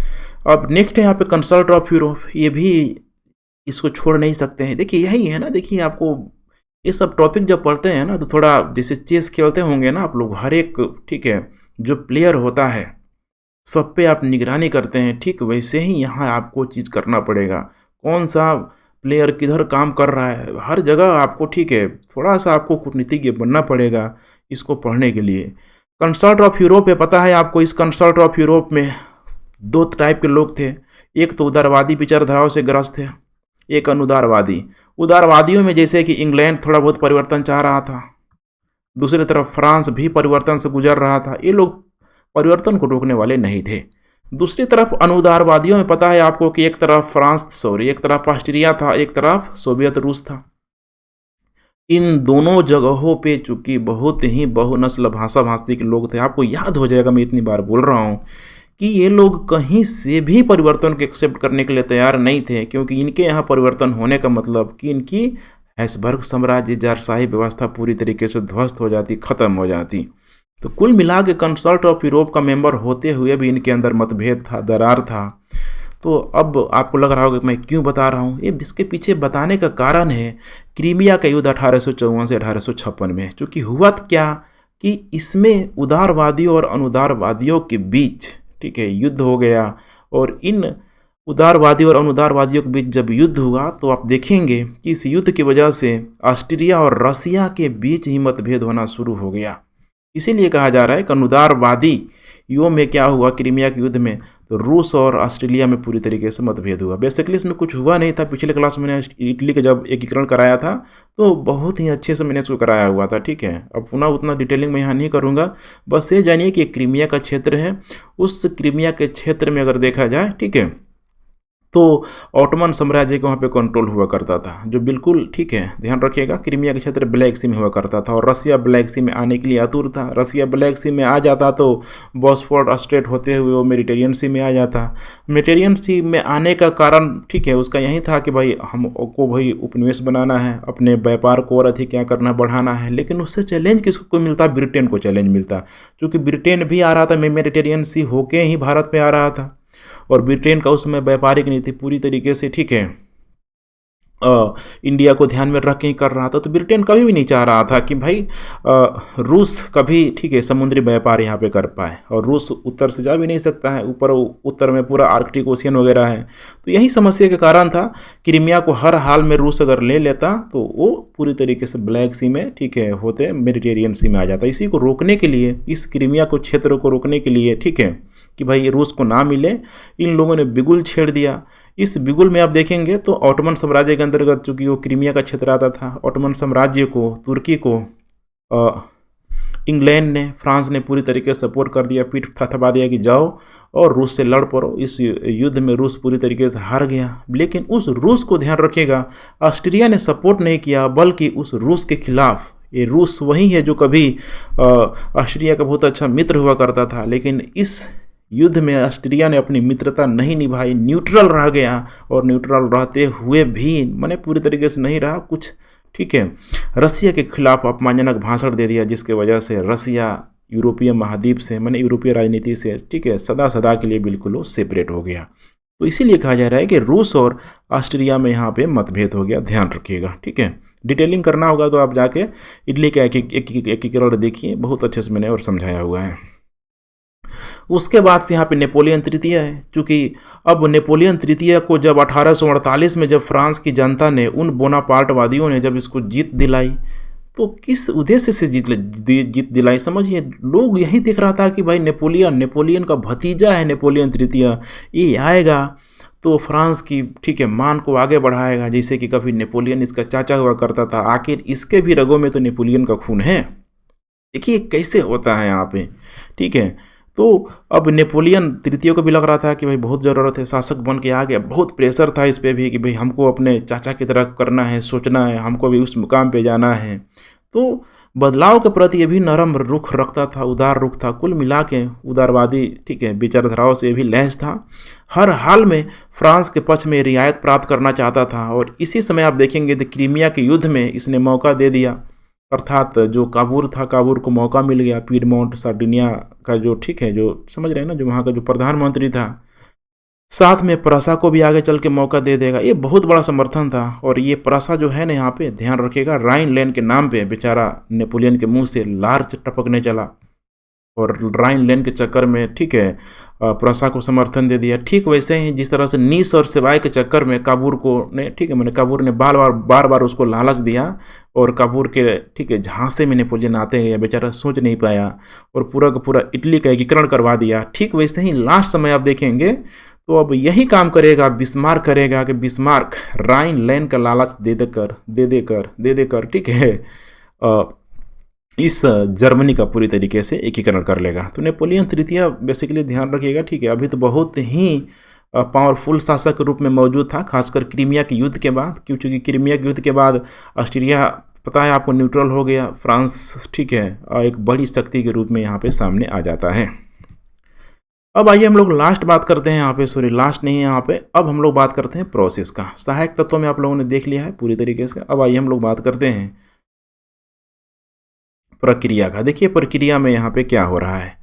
प्रक्रिया में देखिए सबसे पहले तो इस जर्मनी के एकीकरण का जो मांग 1848 में ही फ्रैंकफर्ट संसद ने ऑफर किया हुआ था, मैंने आपको कहानी पूरा सुना दिया था कि उस समय जो प्रसा के जो शासक था फ्रेडरिक विलियम जो चतुर्थ था ठीक है, इसी को फ्रैंकफर्ट की संसद ने, फ्रैंकफर्ट की संसद का मतलब है कि यहाँ जो 39 राज्य थे ना, ये 39 राज्यों की संसद हुआ करती थी, जहाँ पे ऑस्ट्रियन अपना पहरादार बिठाया हुआ था। लेकिन इन लोगों ने सीधे ऑफर कर दिया प्रसा के शासक फ्रेडरिक विलियम चतुर्थ को कि भाई साहब ठीक है आप हमें मिला लीजिए। मैंने लोगों ने रिक्वेस्ट किया। उस समय देखिए प्रसा का शासक निरंकुश ठीक है विचारधाराओं से ग्रस्त विलियम चतुर्थ बोलता है कि हमको गटर में गिरा ताज नहीं चाहिए, ठीक है हम ऐसे तैसे लेने वाले नहीं हैं। लेकिन जब धीरे धीरे जब व्यापारिक गतिविधियां पूरी तरीके से जर्मनी और प्रसा में बढ़ने लगी, 1850 में एक फिर से ओर्मुज सम्मेलन आएगा। इसको अपने 1848 की गलतियों के एहसास होगा कि काश उस समय हमने ये ताज ले लिया होता तो आज इतना बड़ा क्षेत्र हमारे कंट्रोल में होता। लेकिन वही समस्या थी यहाँ पे, ध्यान रखिएगा, ठीक है। स्वयं प्रस्ताव दिया इसने, फ्रेडरिक विलियम चतुर्थ ने, कि प्रसा के, ठीक है, अंतर्गत तुम लोग पूरे के पूरे जर्मनी का क्षेत्र आ जाओ, और इसी समय ऑस्ट्रिया द्वारा इसका विरोध कर दिया जाएगा कि एकदम खबरदार हो जाओ, देखो कितना बड़ा है, ऑस्ट्रिया इतना बड़ा है, प्रसा इतना बड़ा है, ध्यान रखिएगा, ठीक है। इतनी बड़ी सेना तुमको रौंद डालेगी, मार डालेगी। मैंने बुरी तरीके से फ्रेडरिक विलियम चतुर्थ को जर्मनी के एकीकरण करने से यहाँ पे रोक दिया गया। लेकिन वही है, 1861 में जाके इसकी तबीयत खराब हो जाएगी। 1865 में बेचारा ये फ्रेडरिक विलियम चतुर्थ मर भी जाएगा। अब इसका पुत्र आएगा, बड़ा योग्य पुत्र होगा, ध्यान से आप लोग देखते चलिए क्योंकि बिस्मार्क की एंट्री होने वाली है। इसका जब पुत्र आएगा विलियम प्रथम, यही प्रसा का शासक बनेगा। ये बहुत ही योग्य और महत्वाकांक्षी शासक है। महत्वाकांक्षी मतलब समझ रहे हैं ना, कि भाई अपनी महत्वता के लिए किसी भी हद तक जा सकता है, और साथ में अगर योग्यता भी जुड़ा हुआ है तो सोने पे सुहागा है, ठीक है। ये देख पा रहे हैं उस समय प्रसा का ये, ठीक है, ये जो प्रतीक है राजतंत्रात्मक चिन्ह का प्रतीक है। अब इस समय जब विलियम प्रथम आएगा तो पूरी तरीके से प्रतिशोध की अग्नि में जल रहा होता है, ठीक है, कि हर हाल में हमें प्रसा को शक्ति बनाना है, अदरवाइज फिर से कोई ऑस्ट्रिया आएगा और, ठीक है, लड़कार के चला जाएगा, जिसके इसके, ठीक है, फादर को, इसके बाप को लड़कारा हुआ था ऑस्ट्रिया ने, कि भाई प्रसा का पूरी तरीके से जर्मनी का एकीकरण नहीं करना है किसी भी कीमत पे। इसीलिए इसने अपना लक्ष्य बनाया कि हर हाल में हमें क्या करना है, तो प्रसा को ऊपर ले जाना है, प्रसा की आर्मी बहुत मजबूत करना है, ताकि फिर से कोई दोबारा आंख उठा के हमारी तरफ ना देखें। और इसने लक्ष्य रखा कि अब भाई हम तो प्रसा का पूरी तरीके से, ठीक है, प्रसाकरण माने जर्मनीकरण यहाँ पे हम लोग करके ही रहेंगे। और इसी के तहत इसने काम बढ़ाना शुरू किया। सैनिक व्यवस्था इसने लगा कि भाई हर हाल में हमको सैनिक व्यवस्था को सक्षम करना है, मजबूत करना है। जब तक हम आर्मी मजबूत नहीं करेंगे तब तक हम तो भाई, ठीक है, किसी से जीत ही नहीं पाएंगे। ऑस्ट्रिया की इतनी बड़ी आर्मी, क्या उससे कभी हम लड़ पाएंगे? नहीं लड़ पाएंगे। और इस आर्मी को मजबूत करने के लिए बहुत बड़े यहाँ पे धन की आवश्यकता थी। और ये जो धन था, ध्यान रखिएगा, संवैधानिक राजतंत्र है। और संवैधानिक राजतंत्र का मतलब बिल्कुल ये नहीं होता है निरंकुश राजतंत्र, ध्यान रखिएगा, ठीक है। संवैधानिक राजतंत्र का मतलब कि भाई और भी लोग हैं वहाँ पे, असेंबली के रूप में वहाँ पे मौजूद है, राज्यसभा, लोकसभा, निम्न सदन, उच्च सदन टाइप का वहाँ पे मौजूद है। उसको वहाँ राजा को बजट पास कराना पड़ता। तो उस संवैधानिक राजतंत्र में देखिए, उच्च सदन जो निम्न सदन है, वहाँ पे इस विलियम प्रथम के द्वारा एक बहुत बड़े धन का बजट प्रस्ताव पारित करने का प्रयास किया गया। लेकिन निम्न सदन ने, माने भारत के संदर्भ में समझाया जाए तो लोकसभा ने पूरी तरीके से उसको डिनाई कर दिया कि नहीं भाई, इतना खर्चा क्या करोगे भाई, क्या करना है, ठीक है, क्यों लाना है उन लोगों को उठा के, जर्मनी वासियों को मैंने उठा के यहाँ पे लाना है। वो लोग आएंगे यहाँ पे, धीरे धीरे गणतंत्र का राग लगेंगे अपना, मतलब, ठीक है, अलापने लग जाएंगे। ये किसी भी कीमत पे नहीं चाह रहे थे, ठीक है, ये तो अपना मजा मतलब मारना चाह रहे थे।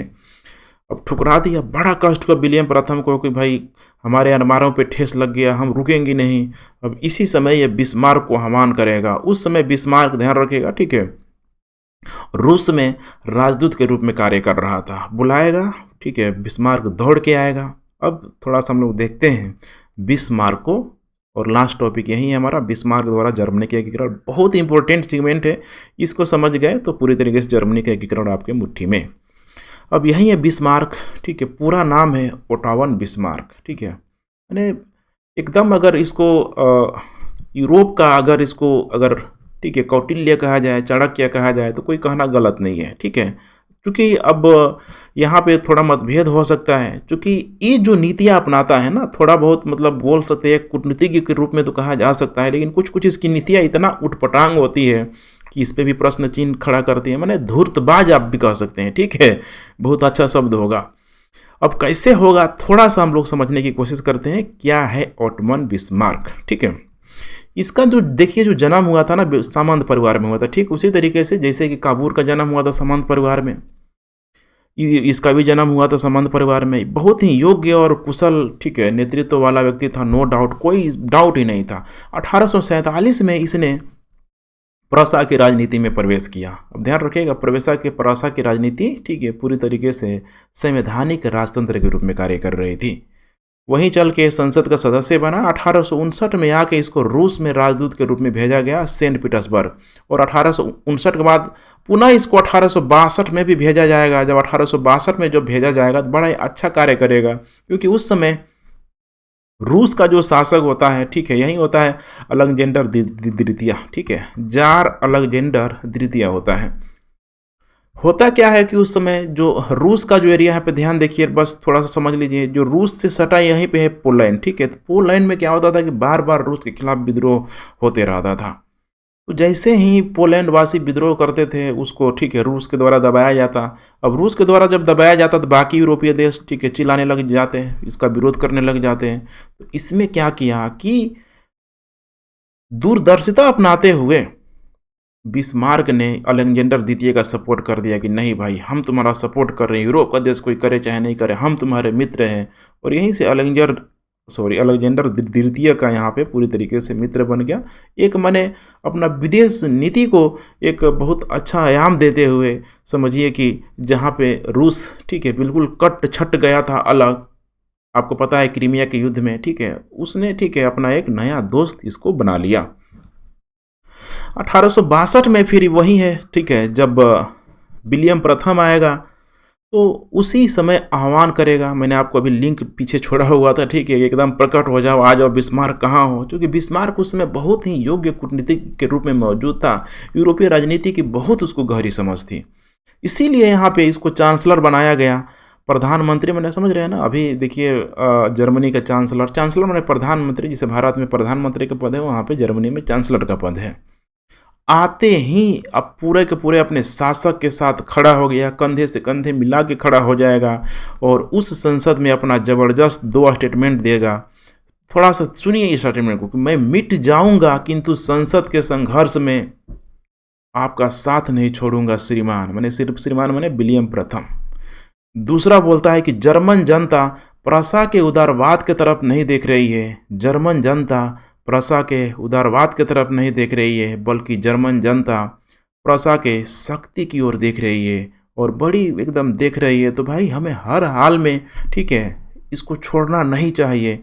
अर्थात इसका एक ही समाधान है। इसी ने बोला हुआ था कि गांठ पड़ चुकी है, पहले भी प्रयास किया गया है, अब उस गांठ को तलवार से काटना पड़ेगा, अर्थात रक्त और लौह को अपनाना पड़ेगा। अब यही समझना है बिस्मार्क को कि देखिए काबूर क्या था, संविधानवादी था, अनुदारवादी था, वो बहुत अधिक परिवर्तन का पक्ष मतलब था, लेकिन उतना नहीं था। लेकिन बिस्मार्क अनुदारवादी नहीं है, बल्कि एक प्रतिक्रियावादी व्यक्ति है। किसी भी कीमत पे अपनी आकांक्षाओं को पूरा करने के लिए जा सकता है, और यही कारण एक उच्च सदन से, मैंने सोचिए उच्च सदन से जितना उसको धन पारित करवाना था करवा लिया था, निम्न सदन को बोल दिया तुम भाड़ में जाओ, डजेंट मैटर। ठीक वैसे ही जैसे आज, ठीक है, अगर कोई पार्टी सिर्फ राज्यसभा से, ठीक, अपना पारित करवा ले तो देखिए लोकसभा फिर तो नाम रह जाएगा, कितना समस्या हो जाएगा। लेकिन फिर भी यही है बिस्मार्क की तनाशाही, सैनिक व्यय पारित यहाँ पे करवा लिया। अब यहाँ पे जो मैंने शुरू में आपको प्रश्न बताया हुआ था कि बिस्मार्क एकीकरण का विरोधी था, तो देखिए आपको समझना है कि चूंकि बिस्मार्क था ना, बिस्मार्क एक कुलीन घर से बिलोंग करने वाला व्यक्ति था। राजतंत्रात्मक व्यवस्था के अंतर्गत उसको अधिक प्रॉफिट होता था, फायदा होता था, उस सिस्टम से काफ़ी लगा हुआ था। वो किसी भी हाल में उस व्यवस्था से टूटना नहीं चाह रहा था, मैंने उसको छोड़ना नहीं चाह रहा था। लेकिन अब उसको पता चल रहा है कि अब जर्मनी के लोग हम पे मिलना चाह रहे हैं, तो जर्मनी को ये देख रहा है, भले भांति यूरोपीय इतिहास किसकी समझती बिस्मार्क को लगा कि जर्मनी वाले तो भाई गणतंत्रवादी हैं, उदारवादी लोग हैं, और ये जहाँ गणतंत्र, जहाँ उदारवाद जाएगा, ये तो राजतंत्रात्मक व्यवस्था को पूरी तरीके से लील जाएगा, घोंट लेगा पूरी तरीके से। इसीलिए बिस्मार्क आरंभ में एकीकरण का पक्षधर नहीं था। बहुत ही इंपॉर्टेंट शब्द, ठीक है, आरंभ में एकीकरण में पक्षधर नहीं था। और आगे चल के, ठीक है, आरंभ में देखेंगे एकीकरण का पक्षधर नहीं था। इसी संदर्भ में कभी ये बिस्मार्क ऑस्ट्रिया के राज गिराने का साथ दिया करता था। ठीक है, आपको याद है कि बेल्जियम में जब हुआ था वहाँ पे, ठीक है, तो बेल्जियम के आंदोलन में उसने खुद ऑस्ट्रिया ने, अर्थात बिस्मार्क ने, ठीक है, सॉरी, मैंने ऑस्ट्रिया को बिस्मार्क ने खुद यहाँ पे साथ दिया हुआ था। सोचिए ऑस्ट्रिया बिस्मार्क को साथ दे रहा है, लेकिन आरंभ में एकीकरण का पक्षधर नहीं था। लेकिन बाद में, ठीक है, जब इसको समझ में आ गया कि उदारवाद आएगा, राजतंत्रात्मक व्यवस्था को कम कर देगा, लेकिन ऐसा बिल्कुल नहीं है, क्योंकि वहाँ की जनता भी इस तरह की परिस्थितियों को ठीक है नहीं चाह रही है। अगर वाय हम पे मिल जाए और हमारी व्यवस्थाएं चलती रहे, ठीक है, तो हम और मजबूत हो जाएंगे। फाइनली वो भी व्यापार को देखने लगा कि भाई अभी हमारा जो व्यापार हो रहा है जर्मन और प्रसा के बीच, अगर आज के समय में अगर ठीक है इतना बजट का है तो मिल जाएगा, तो और भी तो बजट बढ़ जाएगा। परिस्थितियों के अनुसार अब विचारधारा में उसका भी परिवर्तन आ गया। यही चीज़ को इंडिकेट करना था आपको, ठीक है। अब आइए हम लोग बात करते हैं कि बिस्मार्क यूरोपीय राजनीति की गहरी समझ, कोई डाउट नहीं है आपको, इतना जानकर तो आपको समझ में आ ही गया होगा। शत्रु मित्र की पहचान बड़ी जल्दी कर लेता था कि कौन मेरा शत्रु होगा, कौन मेरा मित्र होगा, लेकिन अस्पष्टता बहुत था उसके अंतर्गत। अस्पष्टता का मतलब ये नहीं था कि भाई वो अस्पष्ट आदमी था, अपने विचारों को इस तरीके से सामने रखता था कि वो क्लियर कर ही नहीं कर पाता था कि भाई मैं मतलब बोलना चाह रहा हूँ, मैं करना क्या चाह रहा हूँ। समझ रहे हैं, ऐसे व्यक्तियों से बहुत डर के रहना चाहिए। पता नहीं कब समय आने पे फायर कर दे, कोई नहीं जानता ये चीज़। समझ रहे हैं ना, अस्पष्ट, जैसे किसी से आप संधि कर रहे हैं, अगर एक ठोस आप एक प्रपोजल नहीं देंगे तो सामने वाला कैसे डिसाइड कर पाएगा कि आप कहना क्या चाह रहे हैं, आपके और हमारे बीच ठीक है जो भी कोलैबोरेशन हो रहा है क्या हो रहा है। बिस्मार्क इसमें बड़ा तेज था, वो जानबूझ के अस्पष्टता की स्थिति को बनाए रखता था और ज़रूरत पड़ने पे फायर कर देता था। इसीलिए बोला जाता है कि बिस्मार्क एक साथ 5-5 गेंदों से खेलता था, ठीक है, कहावत है। वैसे बिस्मार्क ठीक है एक या फिर 2 हथौड़े को हमेशा गर्म रखता था, जहाँ ज़रूरत पड़ती एकदम लगवा देता था, ठीक है। 5 गेंदों से कैसे, देखिए ब्रिटेन सबसे पहले देखा हो ब्रिटेन को कि क्या किया जाए, शत्रु बनाया जाए, मित्र बनाया जाए। ब्रिटेन ने बोला कि देखो भाई डजेंट मैटर, ठीक है, बस शक्ति संतुलन नहीं बिगड़ना चाहिए यूरोप में, पर अदरवाइज हम आ जाएंगे। हमको भाई जर्मनी के एकीकरण में कोई इंटरेस्ट नहीं है, और मैं क्यों इंटरेस्ट दिखाऊं, जर्मनी इतना बड़ा जियांट हो जाएगा, शक्ति का संतुलन ही बिगड़ जाएगा, कोई डाउट नहीं। फ्रांस में चूंकि इस समय ध्यान रखिएगा, बिना फ्रांस का, बिना उस नेपोलियन तृतीय का फ्रांस में पत्ता भी खरखरा नहीं सकता था। इसीलिए फ्रांस का सहायता लेना बिस्मार्क के लिए बहुत ज़रूरी था, और फ्रांस को इसने अपना ठीक है शुरुआत में दोस्त बनाना शुरू कर दिया। काफ़ी हद तक सफल भी हुआ, लेकिन पहले दोस्त फिर दुश्मन। रूस, पता है आपको, पोलैंड के विद्रोह को ठीक है जार अलेक्जेंडर द्वितीय के द्वारा जब दबाया गया था तो इसने सपोर्ट किया हुआ था, इसीलिए रूस इसका मित्र बन गया, ध्यान रखिएगा, ठीक है। इटली को ध्यान होगा कि इटली ने अपना एकीकरण तो कर लिया, लेकिन उसका अभी भी 2 क्षेत्र छूटा हुआ था। एक छूटा था वेनेशिया, एक छूटा था रोम। तो अब अगर इसको ऑस्ट्रिया से युद्ध करना है तो इटली को वेनेशिया का लालच देगा, अगर इसको फ्रांस से युद्ध करना है तो इटली को रोम का लालच देगा। इसका मतलब इटली दोनों ही दृष्टिकोण से बिस्मार्क का मित्र हुआ। अब बचा ऑस्ट्रिया से चूंकि युद्ध करना था, यहाँ पे पहली बार शुरुआत यहीं से करना है, ठीक है। इसीलिए अब इस एकीकरण को बिस्मार्क ने आगे इन 3 प्रमुख युद्धों के माध्यम से पूरा किया। देखिए बिस्मार्क का कितना यहाँ रोल दिखाई दे रहा है ना आपको, देखिए क्या नहीं है बिस्मार्क, यहाँ पे एक इमेज में इसको दर्शाने का कोशिश किया गया है, देख ही सकते हैं। मतलब एक डिप्लोमेट है, ठीक है, एडमिनिस्ट्रेशन प्रोसेस है, मैंने हर चीज़ में आप कह सकते हैं कि इसकी निपुणता का कोई जवाब नहीं है। अब पहला मामला आ गया डेनमार्क से युद्ध, ठीक है। अब डेनमार्क से युद्ध को थोड़ा सा आप समझने का प्रयास कीजिए। देखिए ये जो क्षेत्र है ना, ऊपर का जो ये है डेनमार्क एरिया, अब डेनमार्क के नीचे जस्ट आप यहाँ पे देखेंगे तो होल्स्टाइन का क्षेत्र, ठीक है। ए है स्लेस्विंग का क्षेत्र, ध्यान से देखते चलिए, ए है स्लेस्विंग, ए है होल्स्टाइन। ये दोनों क्षेत्र ठीक वैसे ही होते हैं जैसे कि अभी किसी गांव में, किसी शहर में देखते होंगे ना, जिसको बोलते हैं लोग गैर मजरूआ टाइप का, मतलब थोड़ा मेरी भाषा को समझिए, ठीक है, कुछ ये देहाती लैंग्वेज है, मैंने वैसा भूभाग जहाँ पे किसी ने अपना अधिकार नहीं किया है, लेकिन वो उस भूभाग में कोई रह रहा है, अपना कोई इकोनॉमिकल एक्टिविटी या फिर अपना घर बना रहा है, डजेंट मैटर, ठीक है। लेकिन होता क्या है कि जब भी कोई एक योग्य व्यक्ति आता है, योग्य शासक आता है, ठीक है, तो चाहता है कि भाई जल्दी से जल्दी उस ज़मीन को ठीक है रजिस्ट्री करवा ले अपने नाम पे, ठीक है। वही चीज़ हुआ यहाँ पे डेनमार्क के साथ कि डेनमार्क ठीक है मैंने इलीगल रूप से, आधिकारिक रूप से स्लेस्विंग और हॉलस्टाइन को अपना ठीक है आधिकारिक क्षेत्र मानता था। और इसको लगा कि भाई अब मिलाना ठीक है, और मिलाने के लिए हमें एक छोटा मोटा युद्ध करना पड़ेगा, कंप्रोमाइज़ करना पड़ेगा। जैसे ही इस बात का पता बिस्मार्क को चला, ठीक है, बोला कि यार मुझे मौका मिल गया। यही है 360 डिग्री माइंड इसका। सोचिए मामला चल रहा है कहाँ पे, स्लेस्विंग हॉलस्टाइन में डेनमार्क को लेकर चल रहा है, लेकिन इसने निशाना साध लिया ऑस्ट्रिया को। कैसे साध रहा है तो देखिए, बिस्मार्क ने ऑस्ट्रिया को बोला कि देखो भाई ठीक है, आ जाओ साथ में, ऊपर खाली ज़मीन पड़ा हुआ है, ठीक है, दो बहुत बड़ा जो लैंड है वो भाई आसानी से हम लोग इसको ले सकते हैं, कोई दिक्कत नहीं। बेसिकली दो नहीं, उसमें 3 लैंड था, जो 3 लैंड जनरली आपको देखने के लिए नहीं मिलता है। एक था स्लेस्विंग का क्षेत्र, दूसरा था हॉलस्टाइन का क्षेत्र, ठीक है, और एक था लायनबर्ग का क्षेत्र। ध्यान रखिएगा, ऑस्ट्रिया के मन में भी, इसके भी, ठीक है, मुंह में पूरी तरीके से लार आ गया कि भाई अब इतना अच्छा मौका हम कैसे छोड़ सकते हैं, क्योंकि ऑस्ट्रिया से बिस्मार्क का दोस्ती भी थी, कोई डाउट नहीं था। तुरंत गया साहब, डेनमार्क से युद्ध हुआ, और उस डेनमार्क युद्ध के माध्यम से देखेंगे तो स्लेस्विंग पे, ठीक है, और हेलेस्टाइन में दोनों ही जगह कंट्रोल हो गया।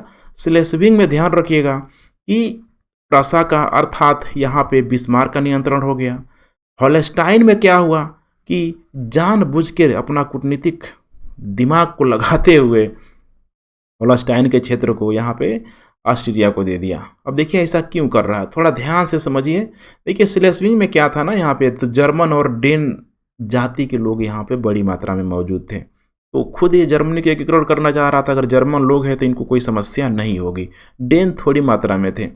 हॉलस्टाइन में क्या था कि यहाँ पे जर्मन जाति के लोग बहुत थे, और यहाँ पे हॉलस्टाइन के क्षेत्रों को आप देखेंगे, जस्ट देखिए ये प्रसा है, पूरा का पूरा जर्मनी है, और यहाँ पे हॉलस्टाइन है। यहाँ पे इस हॉलस्टाइन के क्षेत्र को देखिए जानबूझ के बिस्मार्क ने ऑस्ट्रिया को दे दिया। अब सोचिए ऑस्ट्रिया को देने का मतलब कि अब यहाँ पे जाके लोगों को भड़का रहा है कि देखो भाई तुम लोग ऑस्ट्रिया में क्यों हो, तुम लोग आके प्रसा में मिल जाओ।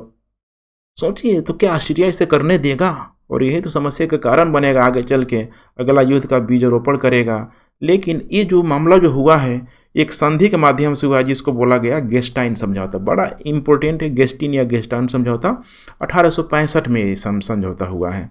इसमें क्या हुआ था कि देखिए जो लायनबर्ग क्षेत्र है ना, लायनबर्ग क्षेत्र को ये है प्रसा और ये है ऑस्ट्रिया, इन दोनों ने बांटने के क्रम में क्या हुआ कि जो लायनबर्ग का क्षेत्र को लिया, खरीदा किसने, तो प्रसा ने खरीदा। लेकिन जो पैसा दिया, अब खरीदेगा तो कोई पैसा देगा, इस पैसा को ऑस्ट्रिया को दे दिया। अब सोचिए खरीदने वाला होशियार या बेचने वाला होशियार, तो हमेशा जो खरीदने वाला होगा, ठीक है, वही ना प्रॉफिट में ही मतलब जनरली आदमी रहता है, मैंने खरीदने वाला मतलब कि पावरफुल है वो।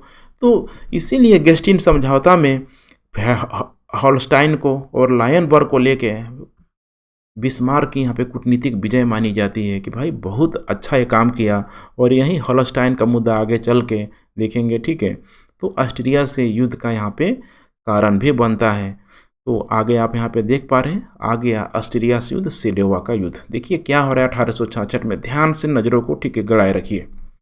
देखिए इसकी बड़ी एक अच्छी चाल थी बिस्मार्क की कि अपने मित्र को, ठीक है, अपने शत्रु को युद्ध से पहले उसको मित्र विहीन बना दो, अर्थात जब उसका कोई दोस्त ही नहीं रहेगा तो फिर काहे का डर, और जितना अधिक हो सके मित्र बनाओ, ताकि उस युद्ध में सारे मित्र तुम्हें सपोर्ट करेंगे। और यही किया प्रसा ने कि फिर रूस के पास गया, रूस का अलेक्जेंडर दे दिया, हाथ दे दिया, कोई दिक्कत नहीं है, नो एंट्री, ठीक है, मैंने हमारे तरफ से कोई डाउट नहीं है, मैंने नो एंट्री मतलब नहीं, ठीक है, बिल्कुल नीट एंड क्लीन है, एकदम ग्रीन सिग्नल दिखा दिया, चलो तुम हमारे दोस्त हो।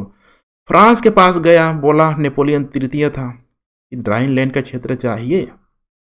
नेपोलियन तृतीय का बिल्कुल आंखें खुली के खुली रह गई, क्योंकि बिना नेपोलियन तृतीय के ये हो ही नहीं सकता था। क्योंकि नेपोलियन तृतीय उस समय क्रीमिया के युद्ध के बाद यूरोप की राजनीति में एक बहुत पावरफुल, ठीक है, शक्ति के रूप में यहाँ पे उदय हो चुका था। तो ध्यान रखिएगा, इसको तो भाई लगा कि राइनलैंड अगर मिल जाएगा तो भाई फिर से नेपोलियन जनता, मैंने फ्रांसीसी जनता हमारे फेवर में आ जाएगी, मैंने हमको और अधिक नेपोलियन की तरह मानना शुरू कर देगी, मैंने नेपोलियन की तरह, मैंने वो नेपोलियन, ठीक है, और ये नेपोलियन तृतीय इस तरह की बातें सोच रहा है। इटली के पास गया, इटली को बोला कि तुम्हें क्या चाहिए, इटली बोला हमको वेनेसिया चाहिए, बोला तुमको दिया, बस तुम्हें हमारा सपोर्ट करना है। इटली बोला भाई जी हजूर कोई दिक्कत नहीं है।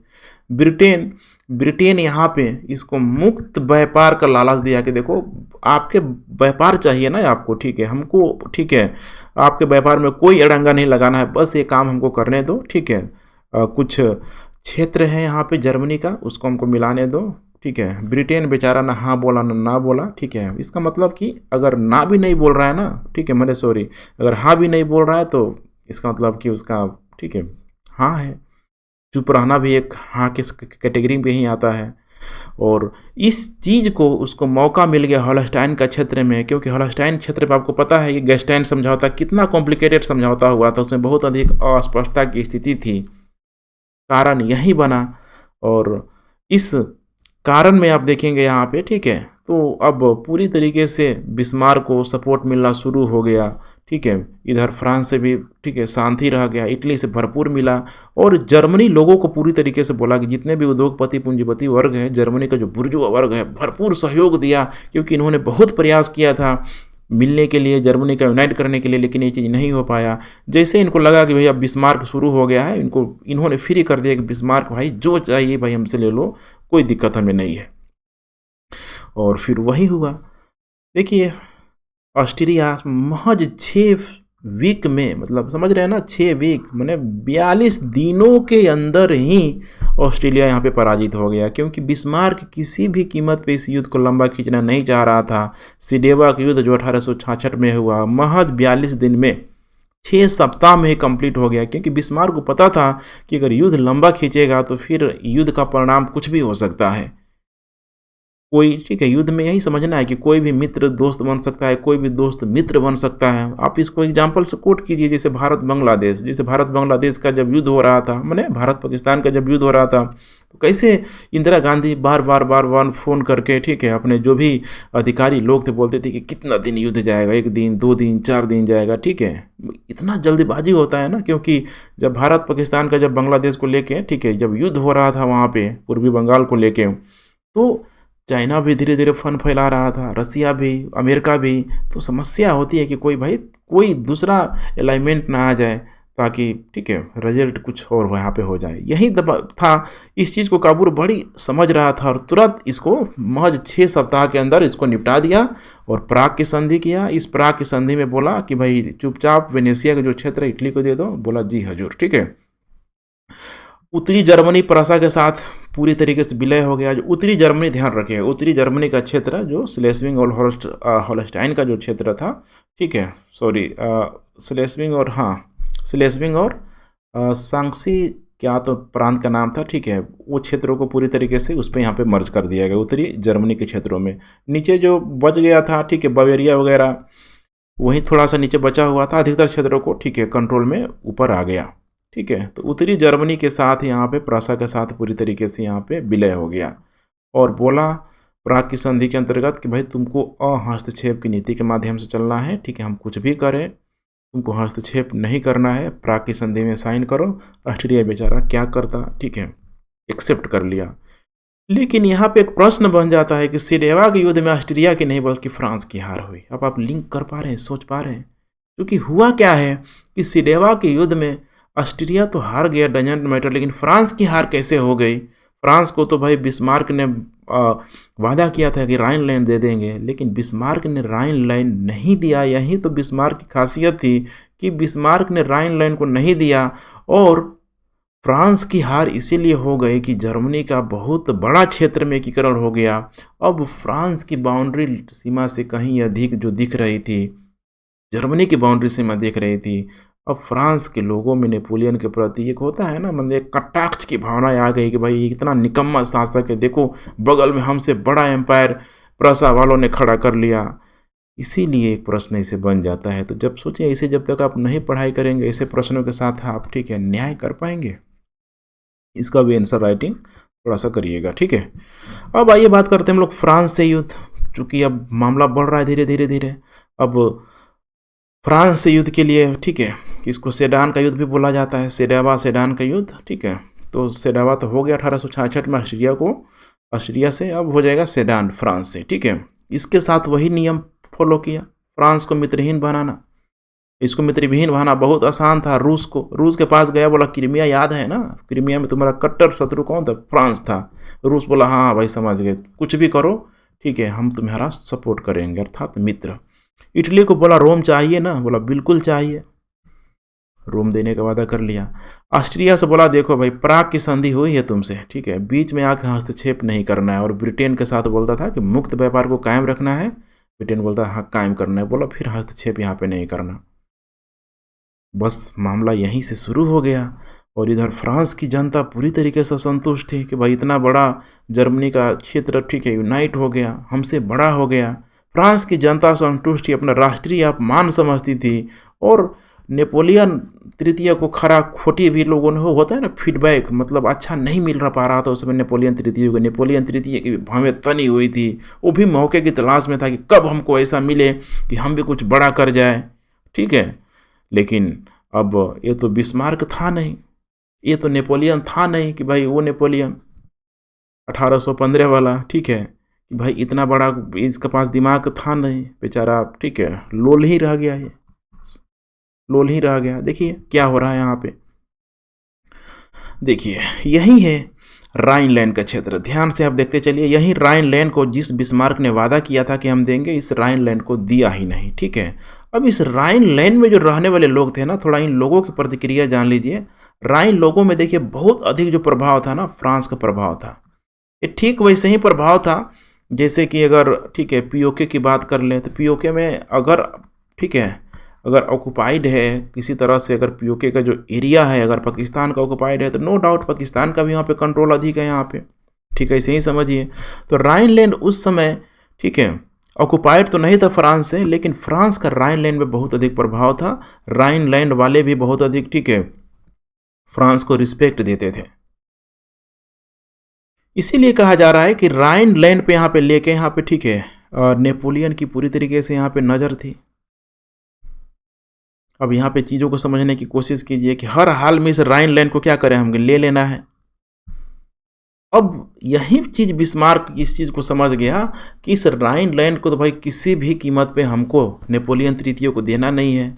और यहाँ की जो जनता है जो इमोशनली जो जुड़ी हुई है फ्रांस से, फ्रांस के साथ कुछ ऐसी एक्टिविटी किया जाए जिससे कि ये जनता फ्रांस से भड़क जाए। ये है बिस्मार्क की नीति, समझिए इस चीज़ को, ठीक है। अब शुरू हो गया।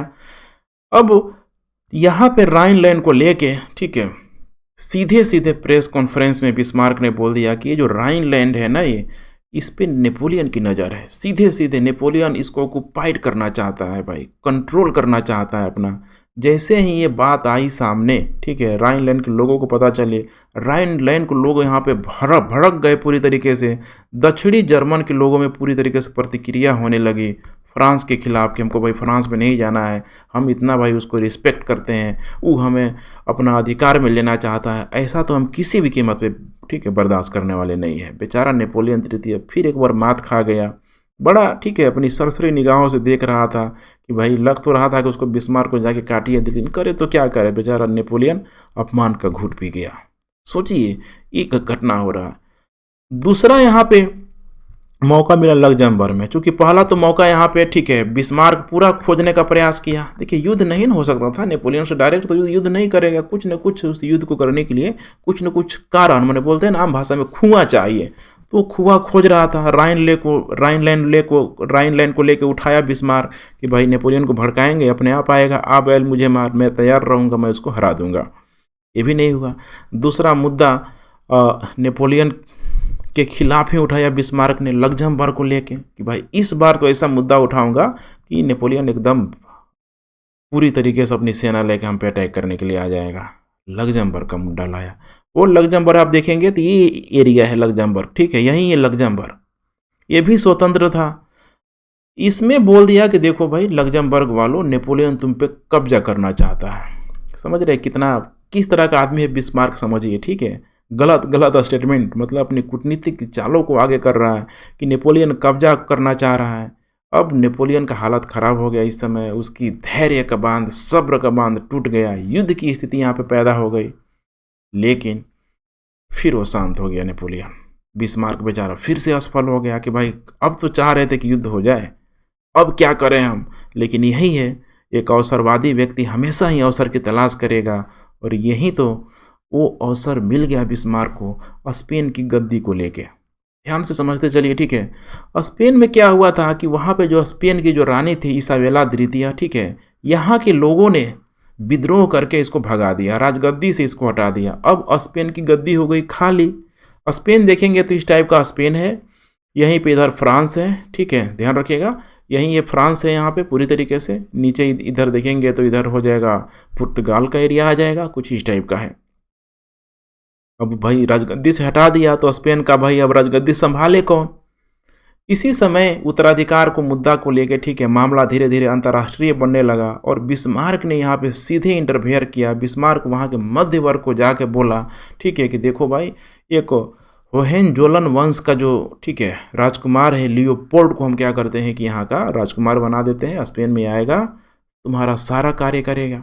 वहाँ का मिडिल क्लास पूरी तरीके से मान गया कि भाई हम तो खुश हैं, हमको कोई दिक्कत नहीं है। अब जैसे ही ये चीज़ अनाउंस हुआ कि भाई बिस्मार्क के द्वारा होहेनजोलन वंश के शासक को स्पेन का राजगद्दी सौंपा जा रहा है, तो फ्रांस के लोग पूरी तरीके से भावुक हो गए यहाँ पे कि भाई ये क्या, नेपोलियन तृतीय कुछ भी नहीं कर रहा है। इधर भी चूँकि होहेन, ठीक है, जो जोलन वंश का जो लोग थे पूरी तरीके से फ्रांस के आसपास फैले हुए थे। उनको लगा कि भाई तो हम तो पूरी तरीके से घिर जाएंगे, मोतियों की माला की तरह घिर जाएंगे।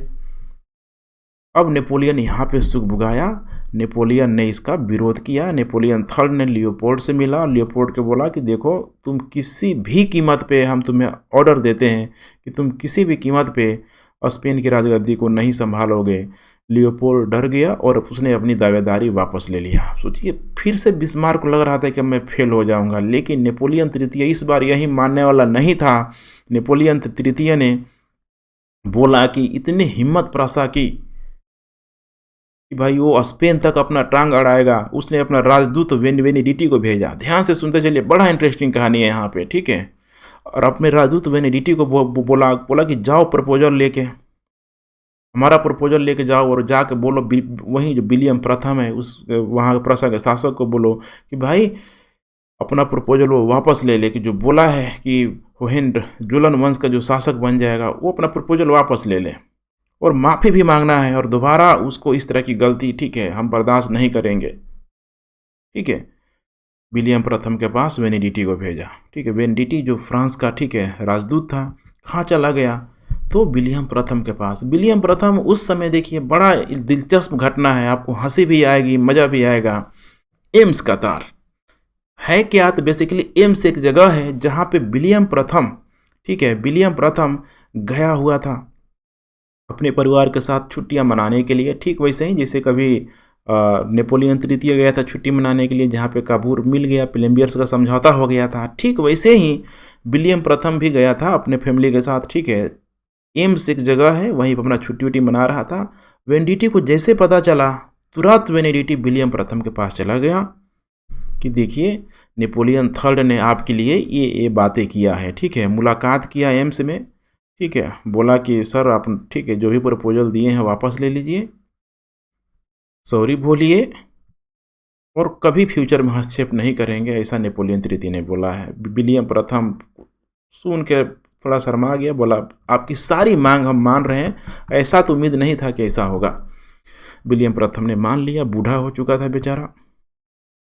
लेकिन विलियम प्रथम, ध्यान रखिएगा, ठीक है, विलियम प्रथम ने इस मैसेज को अपने यहाँ, माने जहाँ उसका प्रधानमंत्री रह रहा था, प्रसा में रह रहा था, एक तार के माध्यम से भेजा कि देखो बिस्मार्क ऐसी ऐसी बात है और मैंने एक्सेप्ट कर लिया है। जैसे ही तार गया बिस्मार्क के पास, बिस्मार्क एकदम, सोचिए क्या हाल हो रहा हुआ वो बिस्मार्क को लगेगा कि वो एक और मौका चला गया। इसको लगा कि भाई अब तो हम त्याग पत्र ही दे दे, अब हमसे कुछ होगा नहीं, एकीकरण नहीं होगा। लेकिन तैसे इसकी दिमाग की बत्ती जल गई कि भाई ये जो घटना की जानकारी है या तीन ही लोगों को पता है, एक वेनेडिटी को, एक विलियम प्रथम को और एक मुझे। अगर इसमें कुछ हो जाए तो मज़ा आ जाए। और यही है बिस्मार्क, यही है बिस्मार्क की कूटनीति चाल, यही है बिस्मार्क एक अवसरवादी व्यक्ति जो अवसरों की तलाश करता था और उस तार को इस तरीके से संक्षेप में प्रेस में, ठीक है, लिखवा दिया, छपवा दिया कि लोग समझे। उस तार को अगर जर्मनी में छापे तो जर्मनी वाले लोग समझें कि भाई फ्रांस ने हमारा अपमान किया है, और फ्रांस वाले अगर पढ़ें तो भाई उसको लगे कि भाई जर्मनी वालों ने अपमान किया है। ठीक वैसे ही यहाँ पे आप देख पा रहे हैं कि विलियम के, ठीक है, विलियम को मतलब यहाँ पे जो फ्रांस का सॉरी यहाँ पे जो प्रसा का शासक है, ऐसा लगना चाहिए कि वेंडिटी ने इसका अपमान किया है, और वेंडिटी को ऐसा लगना चाहिए कि विलियम ने मेरा अपमान किया है। कुछ इस टाइप का यहाँ पे, ठीक है, छपवा दिया और सीधे जाके बंटवा दिया। कहाँ पे? प्रेस में बंटवा दिया। पूरा ये न्यूज फैल गया। अब फ्रांस वाले देख रहे हैं तो उनको लग रहा है कि जर्मनी ने हमारे राजदूत का अपमान किया है। जर्मनी वाले देख रहे हैं, ठीक है, मैंने प्रसा वाले देख रहे हैं, तो प्रसा वालों को लग रहा है कि फ्रांस के राजदूत ने हमारा अपमान किया है। अब बिस्मार्क मंद मंद मुस्कुरा रहा था। नेपोलियन तृतीय की अब धैर्यशीला जवाब दे गई, उठा के चल पड़ा अपना सारा सेना होना, और इधर बिस्मार्क इंतजार कर रहा था। और वो दिन ही आ गया, सेडान का युद्ध 1870 में। कुछ था नहीं, पराजित होना फ्रांस का तय था। 1870 में फ्रांस का पराजय हो गया। देख पा रहे हैं यहाँ पे एक तरफ दिखाई दे रहा होगा आपको, ठीक है, बिस्मार्क, और एक तरफ दिखाई दे रहा होगा नेपोलियन तृतीय। यही ना है बिस्मार्क, देख पा रहे हैं यहाँ पे नीचे दिया भी है, देखिए 1870, ठीक है, नेपोलियन और यहाँ पे बिस्मार्क, इस टाइप का सीन है। देखिए यहाँ पे क्या हुआ, इसका मतलब कि अब पूरी तरीके से जर्मनी का क्या हो गया, एकीकरण हो गया। परिणाम क्या निकला, बड़ा इंटरेस्टिंग चीज़ है अभी कि वर्साय के शीश महल में देखिए ये आयोजन किया गया। चूँकि जो भी एक बड़ा युद्ध होता था उसकी शर्तों को, क्षतिपूर्ति रकम को, ठीक है, कुछ न कुछ वहाँ पे लाया जाता था। अब हुआ कि भाई देखो फ्रांस तो हार गया है। फ्रांस के ही जो वर्साय का जो महल था, देखिए कितना भव्य महल था वो। मैंने बताया था आपको फ्रांसीसी क्रांति में, वो पूरा इमेज दिखाया था, क्या महल है वो, ठीक है, आज भी है वो वर्साय का शीश महल। वहीं पे विलियम प्रथम को, ठीक है, उस राजगद्दी पे बैठा के, सोचिए नेपोलियन तृतीय संयुक्त जर्मनी का ताज पहनाया अपनी राजगद्दी पे, फ्रांस की राजगद्दी पे बैठा के नेपोलियन तृतीय आ रहा है और जर्मनी का एकीकृत सम्राट घोषित कर दिया। अर्थात पूरा का पूरा जर्मनी, राइनलैंड, ठीक है, दक्षिणी जर्मनी, उत्तरी जर्मनी, पूरा का पूरा जर्मनी एक हो गया, प्रसा के साथ प्रासीकरण हो गया। नेपोलियन के शासन का यहीं पे अंत हो गया। बेचारा इतना ग्लानि कोई शासक कैसे सह सकता है। नेपोलियन का शासन अंत हो गया, वहाँ पे गणतंत्र आ गया। अर्थात जैकोबियन के बाद से फिर देखिए दूसरी बार जो गणतंत्र आया नेपोलियन के शासन के अंत के बाद से ही आया। इटली का यहाँ पे एकीकरण हो गया, ठीक है, इटली को रोम मिल गया, क्योंकि जैसे ही फ्रांसीसी सेना सेडान के युद्ध लड़ने के लिए रोम से बाहर निकली, उधर बैठा हुआ था सब, ठीक है, पीडमोंट सार्डिनिया वाला शासक, उसको भी एकीकृत कर लिया। ब्लैक सी रूस को मिल गया। अब देखिए अंतर्राष्ट्रीय राजनीति में अगला स्टेप मिल रहा है, आपको हिंट मिल रहा होगा कि काला सागर में रूस का कंट्रोल हो गया। अब काला सागर में रूस का कंट्रोल होने का मतलब कि रूस मेडिटेरियन सी में जरूर अपना पोत उतलाएगा, जहाज वहाज जरूर लाएगा। फ्रैंकफर्ट की संधि इसी पे होता है, बहुत बड़ा, मैंने इसको बोला जाता है फ्रैंकफर्ट संधि, जो प्रथम विश्व युद्ध के कारण बना यूरोप में, ठीक है, नर रिस के करने वाला वो फोड़ा बन गया, वो घाव बन गया, इतना इम्पोर्टेंट है। इसमें दो मोटा मोटी बातें हैं। फ्रांस का देखिए जो एल्सस लॉरेन जो क्षेत्र है ये वाला, यही एल्सस लॉरेन का क्षेत्र जर्मनी इसको ले लिया कि भाई हमको चाहिए ये। सोचिए जर्मनी की सीमा और बढ़ गई। युद्ध क्षतिपूर्ति के रुकम में, ठीक है, कई हजार नहीं, शायद 10 करोड़ पाउंड का, ठीक है, मुझे एग्जैक्ट डेटा याद नहीं, 10 या 50 करोड़ पाउंड का जुर्माना लगाया और बोला कि ये जुर्माना तुम दोगे, युद्ध क्षतिपूर्ति दोगे। सोचिए लड़ा है दोनों सब, लेकिन क्षतिपूर्ति एक पे। तो वैसा ही होता है भाई ठीक है, अगर हारा हुआ है तो भाई हारा हुआ क्या करेगा, देना ही पड़ेगा उसको। और बोला यहाँ पे कि तब तक जर्मन सेना फ्रांस में रहेगी। अब जब तब तक जर्मन सेना फ्रांस में रहेगी, फ्रांस में जो कुछ भी करेगी भाई कोई यहाँ पे सर नहीं उठाएगा। सोचिए कितना बड़ा ये दो जो स्टेप लिया गया फ्रांसीसियों के विपक्ष में जाके यहाँ पे लिया गया। सोचिए फ्रांसीसी वासी खून का घूंट पी रहे थे अपना। प्रभाव क्या हुआ, तो फ्रांस की राष्ट्रवादी भावना आहत हो गई। इस कदर आहट, मैंने समझ रहे हैं ना, इस कदर फ्रांस की राष्ट्रवादी भावना आहत हुई जो अगला प्रथम विश्व युद्ध, द्वितीय विश्व युद्ध तक कभी ये दोनों दोस्त नहीं बन पाए। सोचिए इतना आहत हुए, लेकिन आज वर्तमान में देखिए फ्रांस जर्मनी का पूरी तरीके से व्यापार चल रहा है। इतना तो अलग शायद भारत और पाकिस्तान भी नहीं हुए, इतनी समस्या वहाँ भी नहीं हुई, लेकिन वो दोनों मिल गया, लेकिन यहाँ नहीं मिल पा रहा है। समस्या है ना।